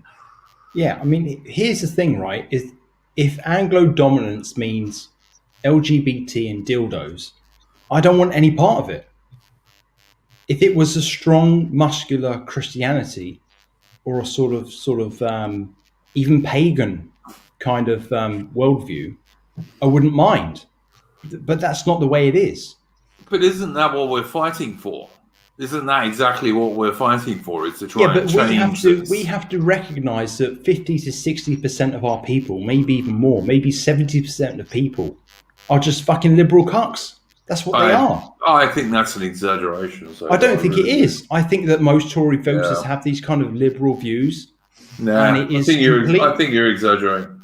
Well, I don't think it is. We don't even have any illiberal tradition in the Parliament. I don't understand why you think that's the case. I think the average British people, not the but the British people don't matter. Well, yeah. Okay, you're like Phil, who thinks that the working class are going to come to our rescue. The working class can achieve nothing. Well, I disagree with that, but I would also say that I see what you're saying, but I'm not just talking about the working class. I think the average British people, both working class and middle class, the vast majority of them are not these insane liberal cucks that you seem to think they are. I think they go along with it. Well, look at the polls. They don't say much about it, but I don't believe it's true to say that they are their real core beliefs. I just don't. Yeah, but look at the polling on the Hong Kong issue and bringing them over here. Everybody's for it. And if we lived in a liberal society, it'd be like, fuck that. They don't belong here. They're not part of our group.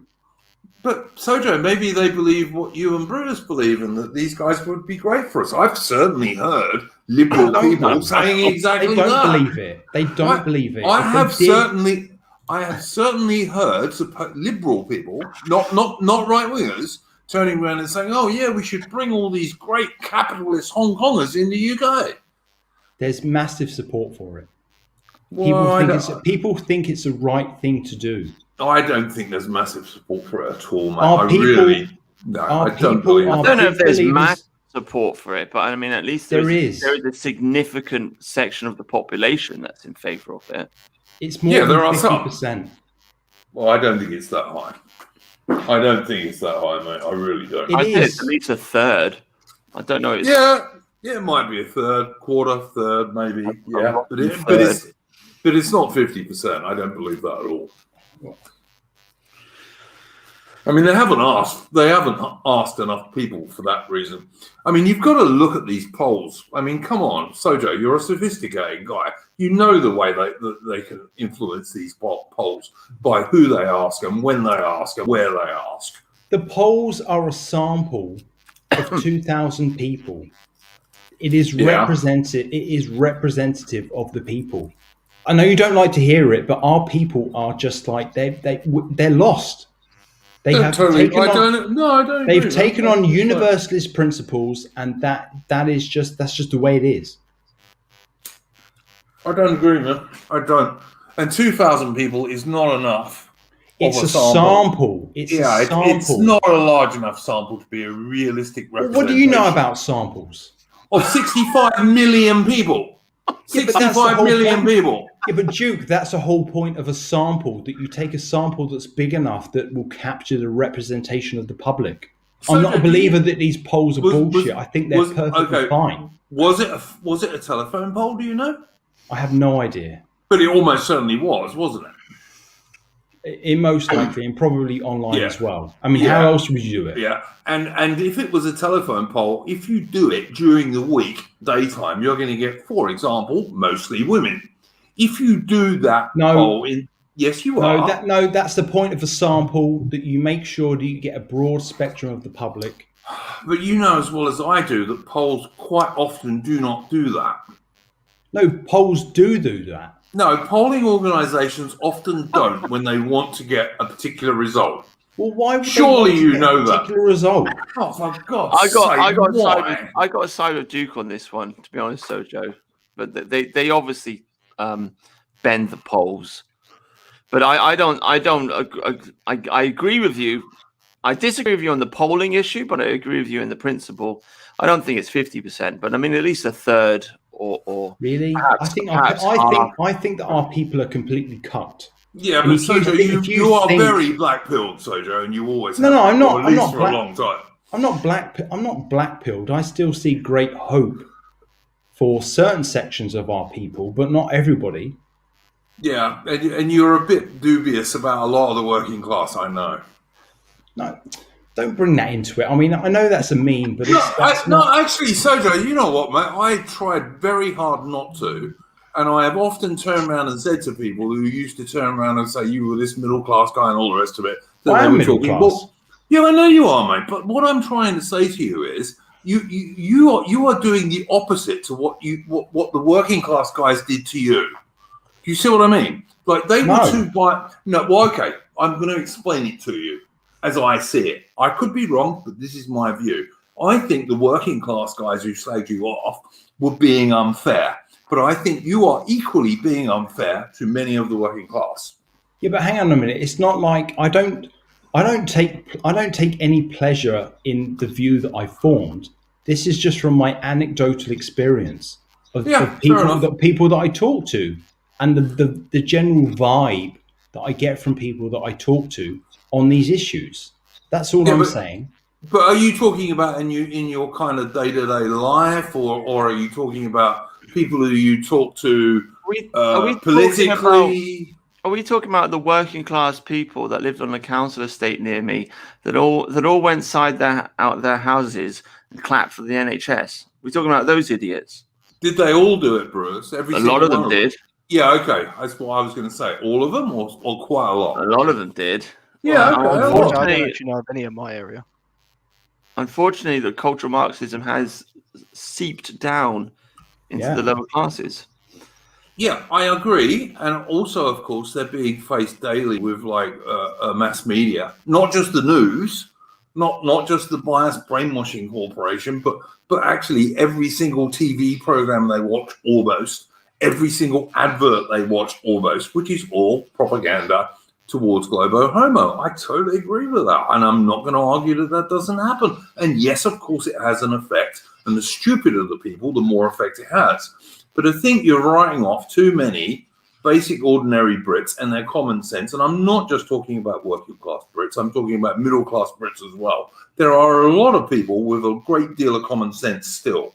And that's true in Britain, and it's equally true in Australia too. Well, I mean, the middle class are particularly bad because they hold the universalist principles very dearly.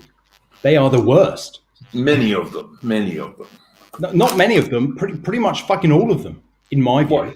In rural areas, Sojo, you reckon that's true?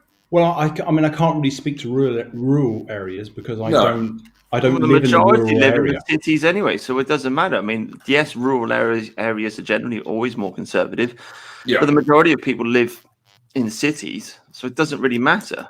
I mean, the point is you have a majority of liberal idiots or people that just go along with it. I mean, I agree with you, Duke. There is a certain conservative undercurrent in the country. There are still good people out there with common sense. Unfortunately, they are in the minority, and that's just the fact of the matter as far as I see it. Yeah, okay, but well, if they are in the minority, I think they're in a very like it's not a huge difference in the numbers.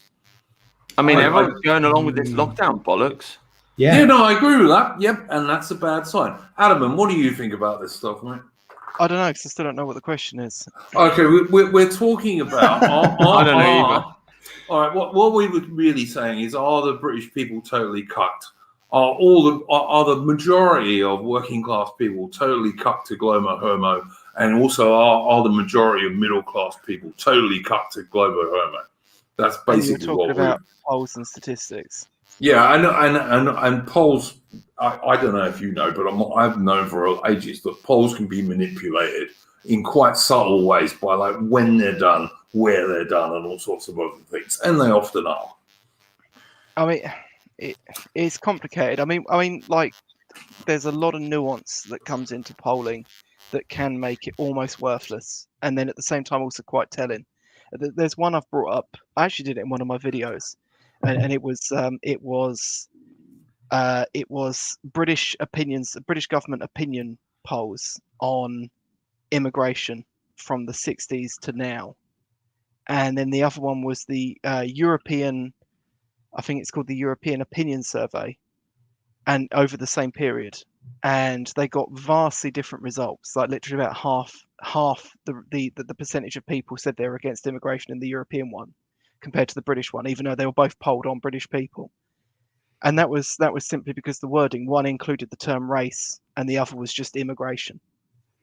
And that can trigger people's sensibilities in a lot of ways. And I do notice because I've kind of I got a new job actually like about a month ago, and I'm working with a lot more normies than I used to. And they're like they're kind of based, and then at the same time they sort of retract very, very quickly.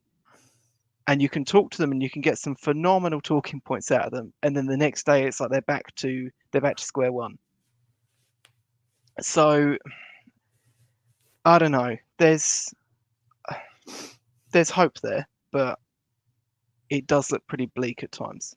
I think it's a little bit of a meme, especially in British nationalist circles, and I think a lot of it comes from the north, because it's like based working class northerner versus southern middle class pufter, and I just think it's kind of bullshit, to be honest with you, because those guys up north keep voting for Labour. Yeah. Yeah, absolutely. I don't disagree with that. Northern. I even did a stream once. I don't know if Grief remembers it, but because he's in the chat. But I did a stream with Grief and 00. I missed 00. He was a good guy, but we did it. Oh, he just ran away. But we did a stream once, and somebody was going on about how based the Northerners are, and both Grief and 00 agree that they're more based. And it's just like, what the hell is this meme about hardcore Northerners? I mean, they vote for Labour. Yeah, I've no idea. Again and again and again and again, even though it's Labour that's bringing all the Pakistanis in, even though it's Tony Blair that totally destroyed this country. So I mean, what a fucking stupid mindset that they have. Oh, my granddad voted Labour, so I'm going to vote Labour. Fucking ridiculous. Absolutely ridiculous. Yeah. Well, I mean, I would also point out that essentially, like Dominic Cummings always used to point out, that the British public is both to the left and right of this so-called moderate that every party thinks that they're trying to appease. Yeah. And they're left-wing economically and they're right-wing socially. And so the divide you end up seeing is usually between what people are putting importance on, whether they're putting importance on fiscal conditions or on social conditions. And of course, that comes kind of, you then get into the point where you're sort of looking at Maslow's hierarchy of needs rather than there's something else. Well done, Adam, and well said. Yeah, you hit the nail on the head there. It's almost like they're National Socialists. Brutus, I mean, that ties in with what you said, that basically what people care about mostly is money. You know, we may not like it, but that's what people are most concerned about. No, of course people care about money, because that impacts your comfort. Of course, you know, if you're trying to bring up a family, you've got to worry about money, because that impacts your ability to do so, you know? So I mean, and the idea that people shouldn't care about money is absolutely crazy, you know? I mean, that's where the communists and the socialists always fall down, is that people shouldn't care about money, you know? It's nonsense. But my only objection to what you were saying earlier, Sojo, is that I don't think it's the majority of British people. I think there's a large minority of British people who are cucked, for sure. Yeah, but I think the thing is that, I think you could say to a British person, you know, they would say, "Oh yeah, we don't want these Pakistanis," but people from Hong Kong, well, they're smart and they're productive, and they're sort of they're productive people for society, so we should have them. And I just see that to be a sort of prevalent sentiment, that they've earned that you know, on merit, they're worthy to be here. But that is that's not good enough. I don't care if they've got an IQ of 170. Totally I don't want them here. Yeah, no, I totally agree with you. Can I just point out? We don't have room for them anyway. We just don't have room. It's too overcrowded. Can I just point out, because it seems we're talking about the Hong Kong thing, I just want to point out that I think this is obviously a Trojan horse, and that if you start letting in whatever it is, 300,000 or 5 million Hong Kongers or whatever it is, there's no guarantee. You know, the Chinese government will use it just to flood this nation with Chinese people, basically, is what I'm trying to say. Because they'll be like, oh, yeah, this person's from Hong Kong. And really, they're not. They're from Shanghai or Beijing or whatever. And so before you know it, we've got millions and millions and millions of Chinese people just living in this country. All right, but I'll give you an example, Bruce, of exactly this thing we're talking about with the Chinese guys. Like, I moved recently, as you guys know. And where I used to live in the middle of Melbourne was about 50% Chinese, right? And the Chinese are not violent guys. They're not guys. They're not going to mug you. They're not going to probably do rape gangs and all this kind of stuff.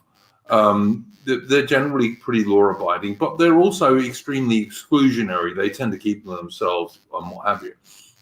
And where I live now, my neighbours are Australian. and many of them are pretty much working class Australians. Yeah, but I feel much more comfortable here than I did living amongst guys who were probably pretty middle class Chinese guys. Yeah. Just because they're Anglo Celts like me, you know. Well, yeah, definitely, of course. Yeah, I mean, here's the thing: is that the fact that the Chinese keep to themselves is actually a good thing, because you actually have a natural segregation. Well, yeah, maybe, but it's like not a good thing in someone else's country. Is the point? They all the Yeah, races of keep to course. themselves more or less. I mean, the Pakistanis keep to themselves, the Africans keep Yeah, to themselves. exactly. This is They why all do it. multiculturalism is bollocks, basically. Yeah, It's all, but it's all basically a ghettoization. That's all you get. Yeah, you know, multiculturalism is a fiction. It doesn't happen. It's crap. Apart from you get a load of crappy restaurants, you know. Yeah. That's about all it gets you. I mean, this is my argument. Is like where, as I say, where I live now. I mean, I can walk and see cows and horses and wallabies occasionally if I go out early in the morning or late in the evening.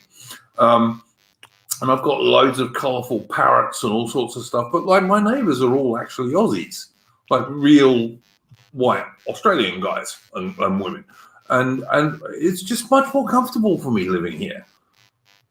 You know, I don't have to walk around a supermarket where like 3/4 of the people walking around the supermarket are Chinese. If I wanted to live in Beijing, I would have moved to Beijing, you know?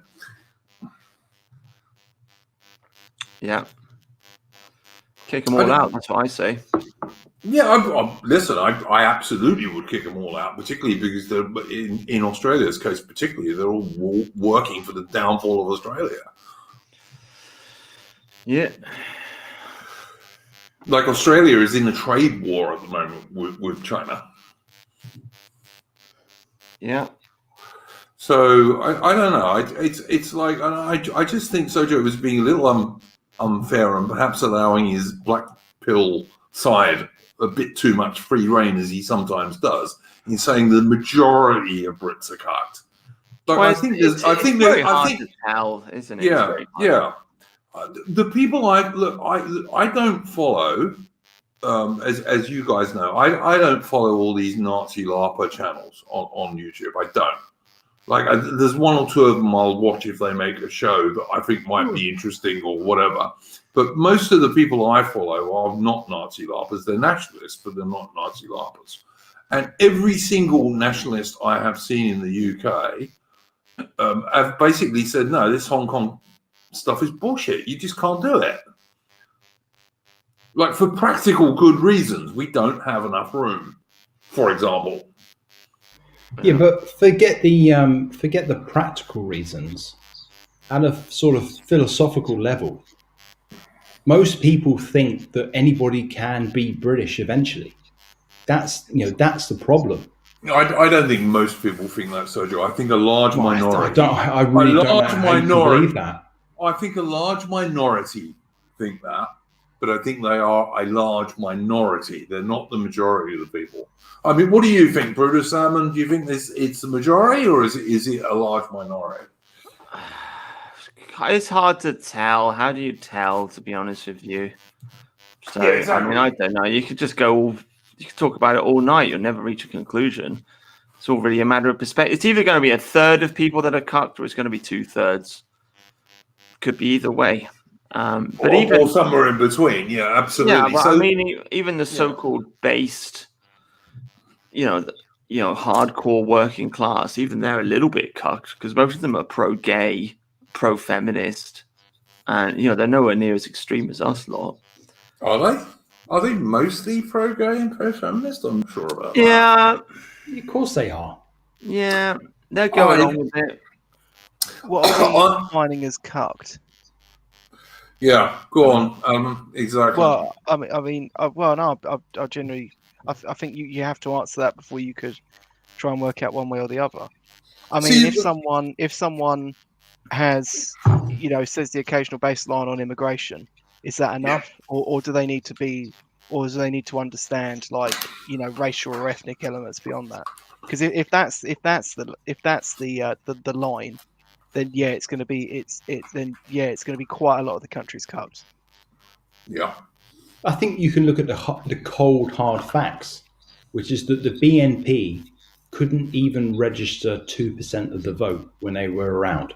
Nazi laughers. Yeah, the Nazis, aren't they? They're Nazi Yeah, but- laughers, mate. It doesn't count.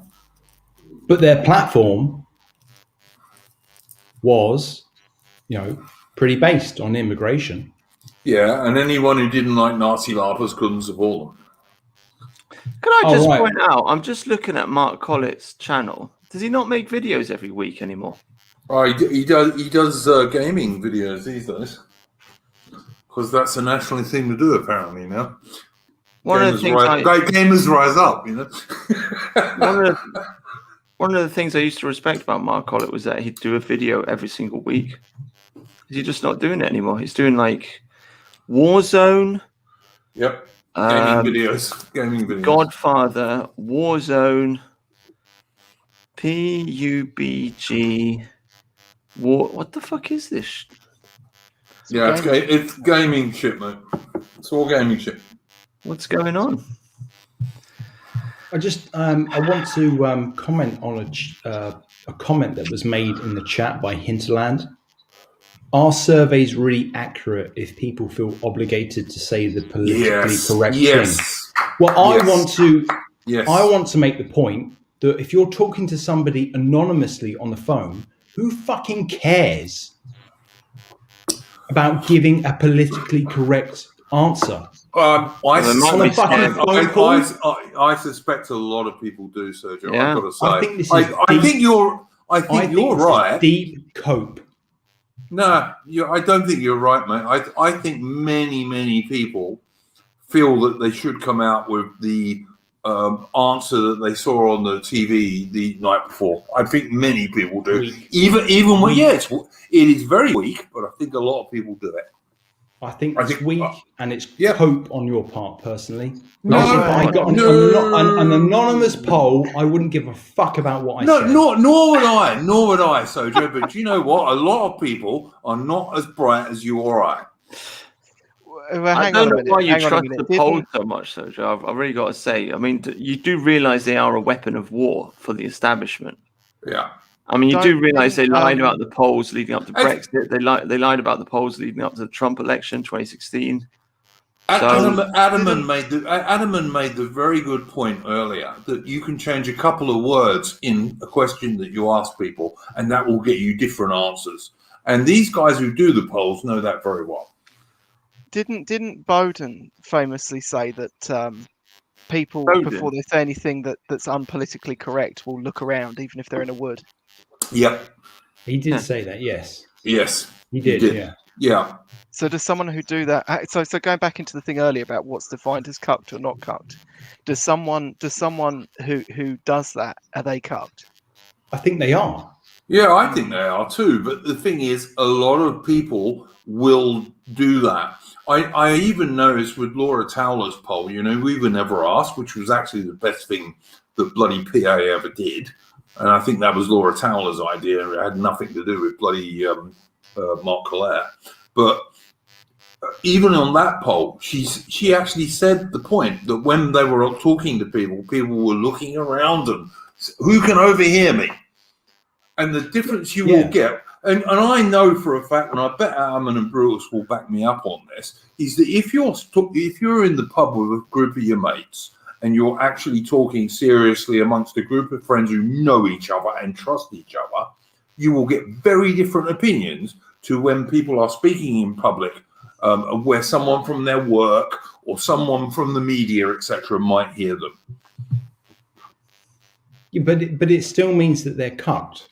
Yeah, no, I don't disagree with that, Sojo. I'm not saying that people are not cucked in the way they express themselves. My argument is that the majority of the British people are not actually as stupid as the left-wing media, the global homo media would have people believe. Because they're being careful about what they say. And let's be honest, you have to be careful about what you say these days because you could lose your job. for something very mild. Like, the only reason I can come on a stream like this is A, I'm anonymous, and B, I'm semi-retired. I don't give a fuck. Grief just said in chat, polls are there to sway, not inform. Yeah, there is an aspect to which that's also true. I mean, they recently released polls on Le Pen's chances in what is it, the French general election, which is I think not even until next year. And of course, a large cynical part of me thinks they're just doing that because they want to drum up the anti-Le Pen vote in the way that they think the Democrats drummed up the anti-Trump vote. Yep, I agree. I totally agree, and he's also behind all of this rubbish that what's his name, the guy who likes old ladies in France is supposedly being more nationalist now. Who's actually making videos these days? I'm just going through YouTube. I can't see. Mark Connick's not making videos. No, he does gaming streams these days. Laura Talon's making videos, sort of. Occasionally, yeah, not very often, but yeah, occasionally. Wow, people are really lazy. I don't think it's even they're lazy. They just won't gang anywhere. Millennial Woes, does he make videos? Well, Millennial Woes has been lazy for a very long time. Let's be honest. He does his stuff at he does Millennial Yule at Christmas, and that's about it. What are these people doing? Why are they so lazy? It's amazing. Iconoclast got shut down, didn't he? No, he got shot. No, he got shot down, but he shut down. But he also he was on BitChute, and then he just said, "Oh, I'm not doing this anymore." Basically, he's not doing it anymore. There's no point really doing anything on BitChute, is there? Because the viewership numbers are just so low. Well, yeah, it was that, but also he was producing a real life magazine, and I think he's even stopped doing that. So what I reckon is he's decided, okay, because I think he's a fairly good media guy. Like his videos are pretty good quality, I think he just thought, okay, I'm going to go make money, basically. So Dangerfield's still making videos. Yeah, of course he is, because he's living in Cambodia or somewhere, and his super chats probably allow him to have quite a reasonable lifestyle in a country like Cambodia, which is has got a pretty low cost of living. He's not getting super high views though, just 1K for each video. Mind you, he's doing one every day. So he actually does 2 or 3 a day sometimes. Right. And he gets super chats as well. So who else is there? Who else am I missing? Who else? Depends who you think of as nationalist, I guess. Dangerfield's not really nationalist, to be honest. Oh, On the Offensive. Is he still around? Yeah, he is, but he doesn't do videos much these days. What the fuck is going on? What? 1 year ago, look at this. He hasn't done a video in a year. What are these people doing? Yeah, Grief's pointing out Ed Dutton is Dr. Dutton is still doing quite a lot of stuff. He actually makes pretty good content on the whole. God, it's like you turn your back for a few months and all of a sudden you realise the whole thing's collapsed. Oh, Ed Dutton's doing stuff. Yeah, he's still doing stuff, and he's got 50,000 subs. Yeah, he nationalist. Huh? He's not an explicitly nationalist. No, he's not. No, he's not really. No, I agree with that. He's not. I mean, it's a bit like Academic Agent. You know, he's not an explicitly nationalist guy. No, he's just a conspiracy theorist now. Well, I know that's unfair. Hang on a minute. That's not fair. What? So, Joe. Yeah, come on. I mean, yeah, conspiracy it's theorist. He was watching the Alien guy like consistently. So he was for a little while. I know. Hang on, and then he backtracked and pretended that it was just like a sort of investigation. Bullshit. Yep, he did. I agree with that totally.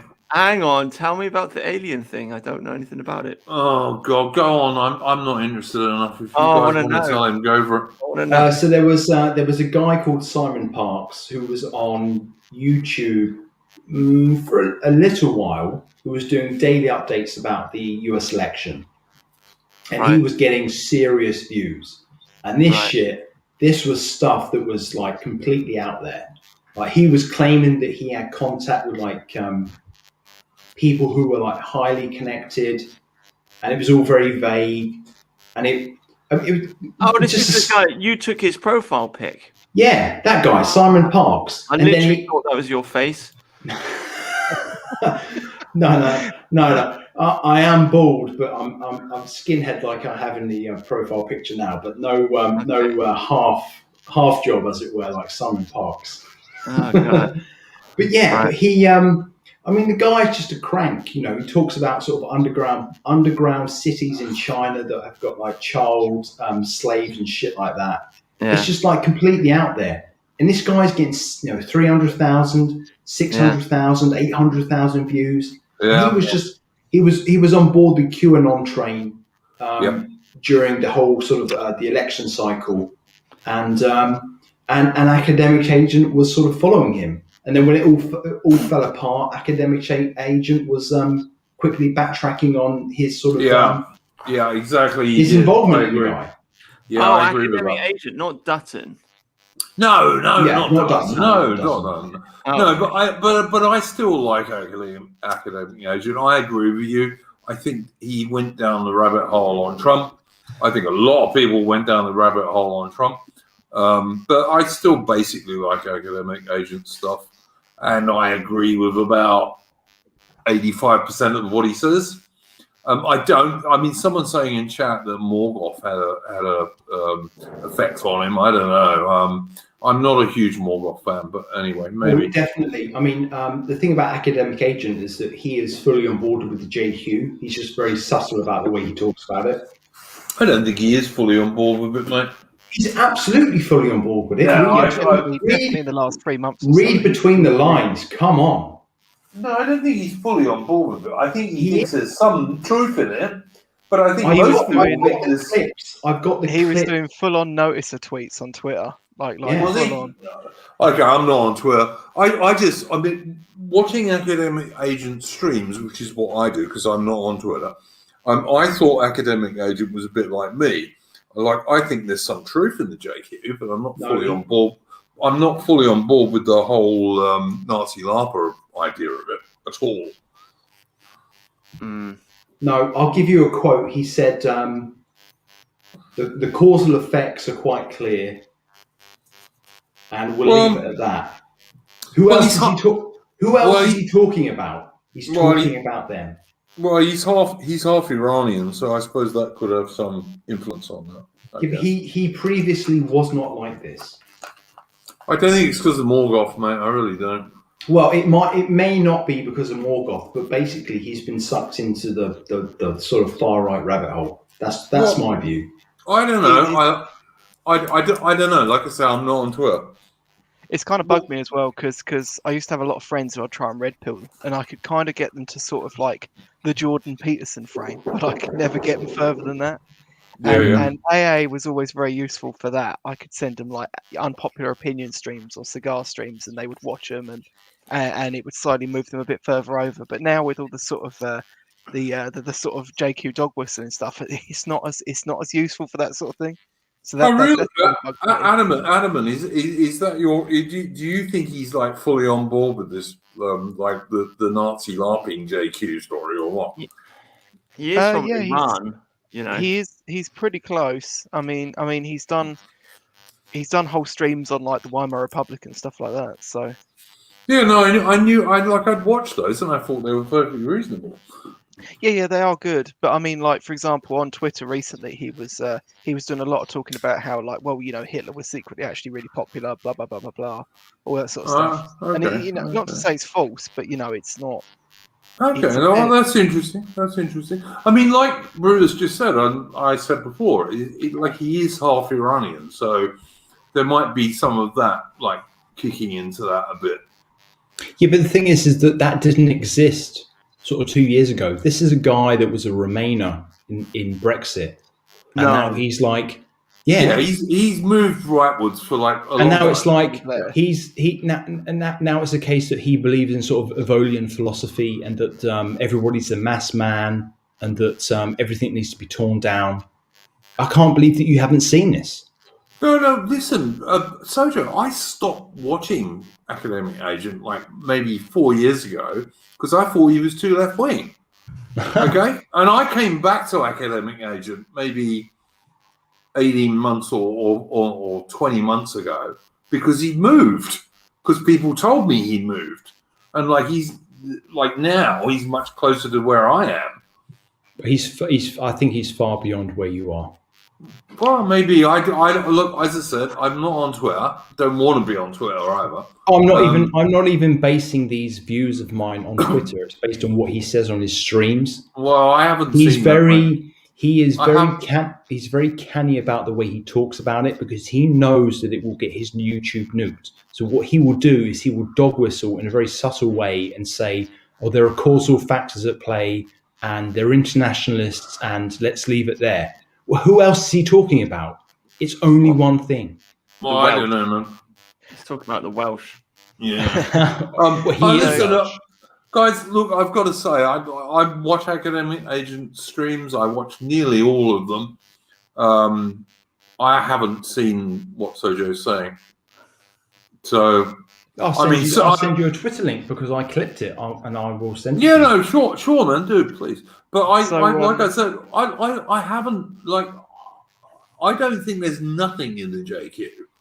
I'm not one of those people. I think there is some truth in it. I just think it's hugely exaggerated by the Nazi archetypes. Right. So very fast a few minutes ago, but I think it's a good one. Question for the panel: which non-political channels are you subscribed to? Be honest.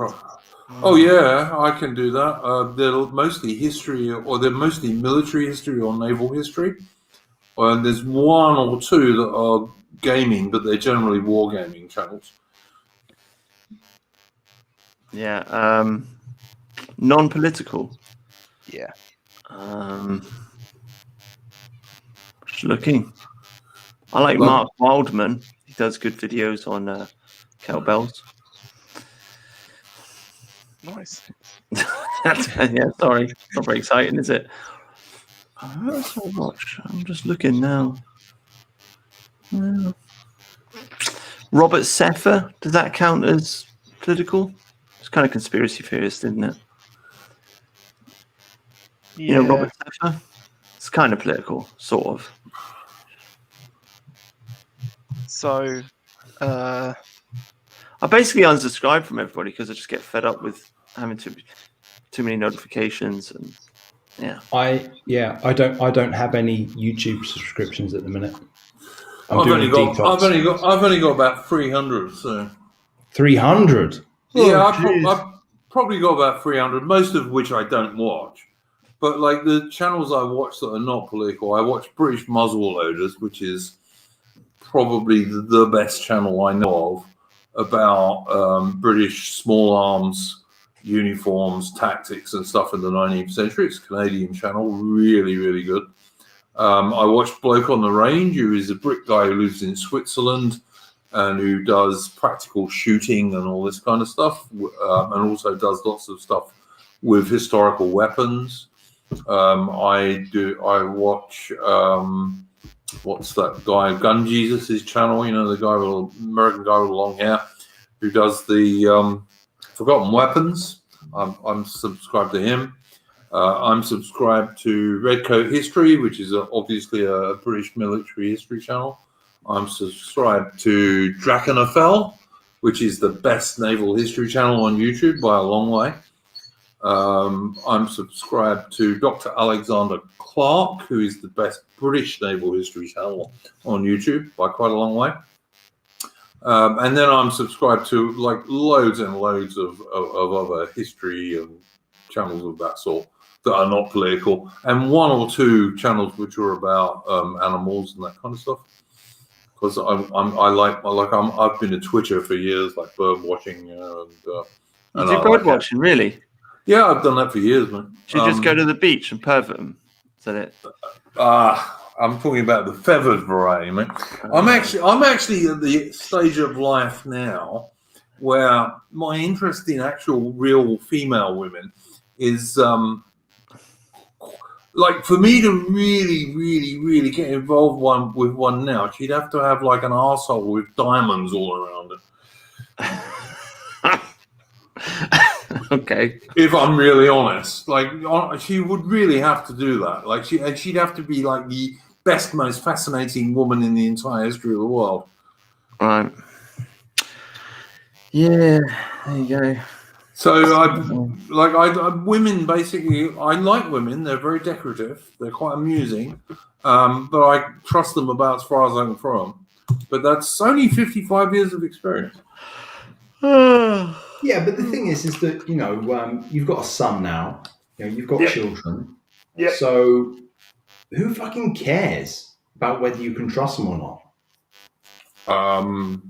Men should. In all honesty. Why? Once you've got your progeny, who fucking gives a shit? Just enjoy it. Yeah. Okay. Well, that's one way to look at it. That's one way to look at it, mate. I think I would say that you have never really considered yourself in love with a woman, Sergio, or you wouldn't say that. That's not true. Have you? Oh, okay. Fair enough then. Well, hang on, we're not about to start talking about BDSM again. Hang on. No, we're not. Yeah, No, we're hang not. on a minute. No, we're not. No, we're not. We're just talking. We are just talking about chicks. I'm just Nothing going to else. have a little bit of a cry now. But hang on, let me just pause it. Yeah, but that's precisely the reason why I don't think you should give up. All right, man. Well, look, I'm not saying that you have to get married, but you can have a relationship. Well, you should. You should get married. You should get married because if Yeah, but you don't need to. You Yeah, don't but need to. You've got your progeny now, so what does it matter whether you get married or not? No, Yeah, you no, should no. get some hot little floozy duke. Yeah. He wants an older man. Yeah. Pump that bit. Yeah, but why? Why? Because what would I gain out of it apart Sex. from They're lovely to be around. They smell nice, they feel nice, they're warm, they're cuddly, they're stupid in their own little ways. Why wouldn't you? Because maybe, like, if I wanted to get up at 7 o'clock in the morning to do a stream with some fucking assholes on the other side of the world, she might not like me doing that. And You don't have to move in. But that's Yeah. all part of the pleasure, though. Pissing her off and then making up again. Yeah, all right, man. Whatever. You're black-pilled on the women. No, man. Listen, I've been through quite a few girls in my time, and my interest these days is fairly limited. I gotta say, it really is. Oh well, there you go. But yeah, no. Okay. So did we get anywhere on this idea? Are most British people cut? Because I don't think they are. Oh, I don't want to go back to that again. Not most. Well, I was just looking at. So nobody's making videos then, basically. Yeah, not many people are now. No, someone pointed out in the chat that what's his name, the ex-DJ guy, he's still doing it. Unwashed. Unwashed, yeah. Incidentally, if Unwashed is watching this, he can come on my show at some stage if he'd like to. So what? But the thing is, what is Unwashed talking about? Because there's nothing. Well, he's kind of talking about the stuff we do, but not quite so well, or as entertainingly. God, I'm like, why you people got to gang up on people I don't know? It's just like, I'm not ganging up on Washed. I think he's. No, I'm not he's a ganging nice up. guy. I'm not ganging up on him either. I just invited him on my show. It was. I was asking a genuine question because it's like he streams every day. What does he talk about? The news. Yeah, The news. He Okay. reads the news, whatever's the latest thing that's happened, and he talks about it. Yeah. You know? Yeah, he does, and he does it quite well sometimes. I mean, it's like I would struggle to do this show every day. I got to say, I really would. He does a lot of chat interaction as well, doesn't he? And with Yeah. quite a big audience, Yeah. that kind of fills up quite a lot of time. Yeah, but I want to do a chat-only stream at some stage where it's just chat, saying I'd like us guys to just sit here and get chat to ask us questions. Well, why don't we take some questions now? Oh, Sure. God. Sure, yeah. If you got questions, ask us. Go for And it. that tell name the person you want to answer it, Name them. or persons, or persons. Name them. Name them. Yeah. Say their name. name them or shame them, that kind of stuff. But yeah, chat, if you want to ask questions, go for it, man. What happened to Susie, this is your chance to really embarrass Bruce. Go for it. what happened to Tara McCarthy? She's disappeared. Wasn't that the one who that German guy was like obsessing over and then like dumped on? Here's a question. Oh no, So, no, that was the Indian girl. That was the Indian girl. Yeah. She was quite pretty. I'll say that. Oh no, Duke. There's a question from Living Man Not Dead Fiction. What? Look at the chat. Why do you hate the working class? Should we clarify this once and for all? Well, you can. I don't hate the working class because my father was working class, but you can do it. Okay, so I'll lay out my position, which has been, I think, either I've not articulated it the way that I wanted to, or it's been misunderstood. But it's not a case of not liking the working class. That's not the case at all. I'm simply making the case that power is centralized with the elite, and that whatever the working class, or even the middle class for that matter, is of irrelevance. So if we want any change, it has to come from the top. So when you get people like Phil saying that we're going to have like a workers' revolution, bullshit, are we? It didn't happen in the Soviet Union, and it's not going to happen now. So yeah, you may need the working class or a broad base of support from people to sort of give you the optics of a party that's got popular support. But ultimately, all decisions are made by the elites. And so in terms of if we want to red pill anybody, it's the elites. It's not the working class. It's not the middle class, but it's the elites that we want to red pill. Those are the people. They're the only people that matter because they're the ones that hold the levers of power. So that's always been my argument, that it's not about the working class, because it really, I hear people like Top Cat going on about we need to engage with the working class, and I think to myself, why? That's not where the power lies. So that's always been my argument. It's not a hatred of the working class, although sometimes I've sort of played into that stereotype for a couple of laughs, but that's not my real position. So I hope that explains things. Someone asked what my favourite colour is. It's orange. I get the easy ones, it seems. You're a Lib Dem, that's what it is. The deep questions coming this way. Yeah. I don't know. Am I going to make another video? I'm not going to make any videos. Yeah, I don't know. I wish, guys, that video that Sojo you did a bit of voiceover for the 37 was still around, because that was actually a damn good video. I liked it. I think that was clipped from the stream that I did with Ataman on the document with I can't remember the guy's name now, but the originator of the inspiration for the words, the guy that was a priest. Yeah, I know what you're talking. Yeah, I know what you're talking about. But yeah, I just wish that video was still around, because it used to be pinned on my Minds channel, and then the video was taken down, and so I can't use it anymore because I can't find a copy of it. I've still got them. They're just private. That's all. I could download it and give it to you if you want. If you don't mind me pinning on my Minds channel, yeah, for sure, because I think it was a good video, and I basically agree with all of it.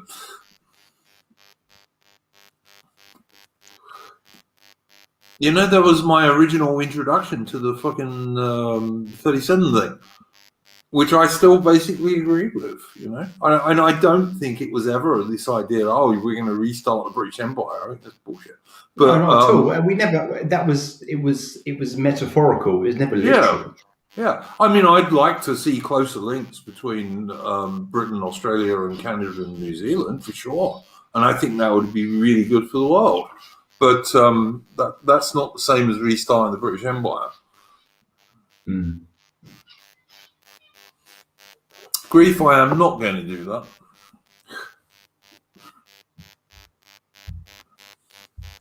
I'm fond of the working class because I come from the working class, and I think there are many, many, many good working class people. And as Sojo himself said earlier, and Atterman said, the working class are more socially conservative than the middle class are, which is half the problem in the UK. This is where we get this nonsense.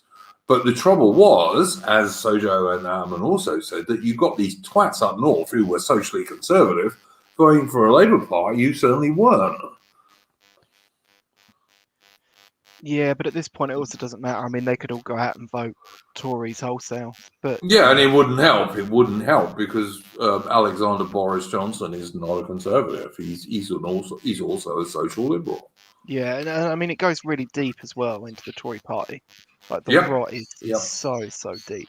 Yeah. There's a very small minority of Tory MPs these days, a very small minority, who I consider to be even slightly actually conservative. Yeah, I mean, if you were to just to say tomorrow, oh, we're going to poach MPs from all the parties to form a party that is explicitly socially conservative, you'd probably find actually a few. You may well even find more Labour MPs to poach than you might Tory MPs. Oh, I'm not sure. I'm not sure. Yeah, no, I'm not sure It could about that. But they're probably. Yeah, I think there'd be more conservatives actually, but not by a huge number. I want to give a shout out to Grief because I think it was Brutus uploaded a mix track that he made on his own channel. And I have to say that I really enjoyed it. So congratulations on that. Well, yeah, I've already invited Grief onto the show, but apparently he only wants to come on Brutus's show tomorrow. Sorry, Sojo is the Middle Class Snobs show tomorrow. So that's fair enough. But Grief's welcome on the show anytime he wants. I thought he was very entertaining last time he came on. And half of the thing about this show is, yeah, I want us to be nationalist and patriotic, but I also want us to be entertaining because that way we get to more people. Also, I mean, I think, we have to argue with one another. Otherwise, it'd be yeah. really boring. No, I've said this before. The reason this show is being relatively successful in inverted commas, like the audience is growing and we're getting coverage in other places, is because we don't all agree with each other, because if we did, it would be boring as fuck. Yep. Okay, dude. I'm going to sneak away now. And this time you're not sneaking away without saying goodbye, Brewers. I know I don't like saying goodbye, so but you. Oh, Brewers! I'm gonna cry. You complained about it last time. I'd rather just go out the back door. Yeah, no. Normally you just disappear, and now you've actually said goodbye. I'm gonna cry, mate. I can't sit still for more than 2 hours. So and I'm not taking the piss, by the way, Bruce. Really, I'm not.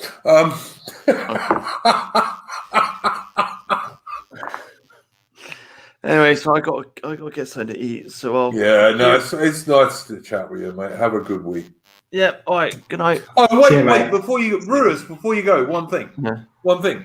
We were supposed to do a Great Brit stream this week, but I got no one come back to me out of you three guys. I would really like to do it next week, please. It's not going to happen. When? I did say it's not going to happen. Listen, guys, I am flexible except for the fact Thursday or Friday I said I'm going to do a Commonwealth stream with people from Australia and Canada, etc. But I would like to do it next week. I've already got my list of names. I'm ready. Yeah, me too. I've already done it. I can't do it this week coming though, because so the week after. Yeah, I could do it then. All right, we'll make it the week after. Sojo, and Sojo is a middle class snob, i.e. Brewers. Could you guys please come up with 5 Brits who you really admire who are dead? They don't have to be famous. They just have to be Brits you really admire. Oh, 5? 5. They have to be dead. Shit. Yeah, but they do have to be dead. No one alive. Oh, he's gone. I actually only picked one person. I was going to do a load of research on it, but if you're saying 5, yeah, because I'm thinking we'll do a stream for about an hour and a half, all four of us, hopefully, will have 5 Brits, and we'll just do a little potted biography and then a general discussion about each of them. One of mine's nearly dead. Is that close enough? Who's that, man? I must know. Who's that? I don't spoil it. It's Ranulph Fiennes. Oh, Oh, okay, yeah, fair enough. Fair enough. I'll tell you a funny story about that. Years and years ago, when I was married, I once hired the Fiennes Hotel, which was originally their house, I believe. Wasn't owned by them anymore at that stage, but it was the place where the CIA used to send all their operatives in UK. Bloody hell. Yeah, true story, man. long years ago. It was actually, I think it was Berkshire, but it was around Berkshire anyway. But I think it was in Berkshire. So yeah, that would be good. Yeah, I don't think you should do Ranulph Fiennes, to be honest, mate. I think he needs to be dead. All right. I mean, not Ranulph Fiennes. I hope he lives a long life. I mean, you know, all the people we talk about should be dead, because that way we can't get attacked for any reason. Mm. So yeah, so let's do that. Where are we up to? And then, anybody got anything else they want to bring up? I just wanted to say that the week after next is perfectly fine with me, because I'll be settled in by then. So I'm traveling next week, so yeah, the week after that will be fine. So you'll be back in the Mediterranean lands by that stage, will you? Yeah. Yeah, cool, man. Cool. That'll be good. So yeah, let's do that, and we'll say that's going to be the week after next. And my next week's show, other than this thing on Saturdays, will be the Commonwealth stream. If I can get this Aussie bloke to come on, who has got his wife's birthday on one day next week, so I've got to try and arrange it around that, because you can't really expect someone to come on the stream about nationalism when it's his wife's birthday, to be fair. So yeah. So yeah, let's do that, guys. Anyway, I think we've probably covered most of the stuff that we wanted to cover. I will just give a plug. Splendid Isolation is every Saturday about 9:00 p.m. UK time. And by the way, anyone wants to know, the thumbnail this week was HMS Shah and HMS Amethyst taking on the Peruvian ironclad Husakar in 1877 in a battle. And neither of the British ships were armoured. In fact, the Amethyst was wooden, whereas HMS Shah was an iron ship, but she wasn't armoured. And they took on this very, very powerful, built in Britain, Peruvian ironclad turret ship, Husakar, which still exists, by the way. She's a museum ship these days. And they didn't lose. And it was also the first time a torpedo was used in action. I'm trying to remember. It was either 1877 or 1878. I think it was 1877. First time a torpedo was used in action. The Royal Navy had Gatling guns up in their tops that they were firing on the Husakar.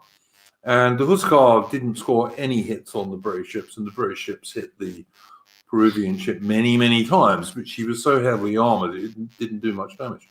HMS Shah was also famous because her Royal Marines and a lot of her sailors landed in Zululand in 1879 and fought in the Anglo-Zulu War. So there you go. So that's what the thumbnail is. So thanks for joining us, guys, and good evening. Yep. Night, everyone. Good night.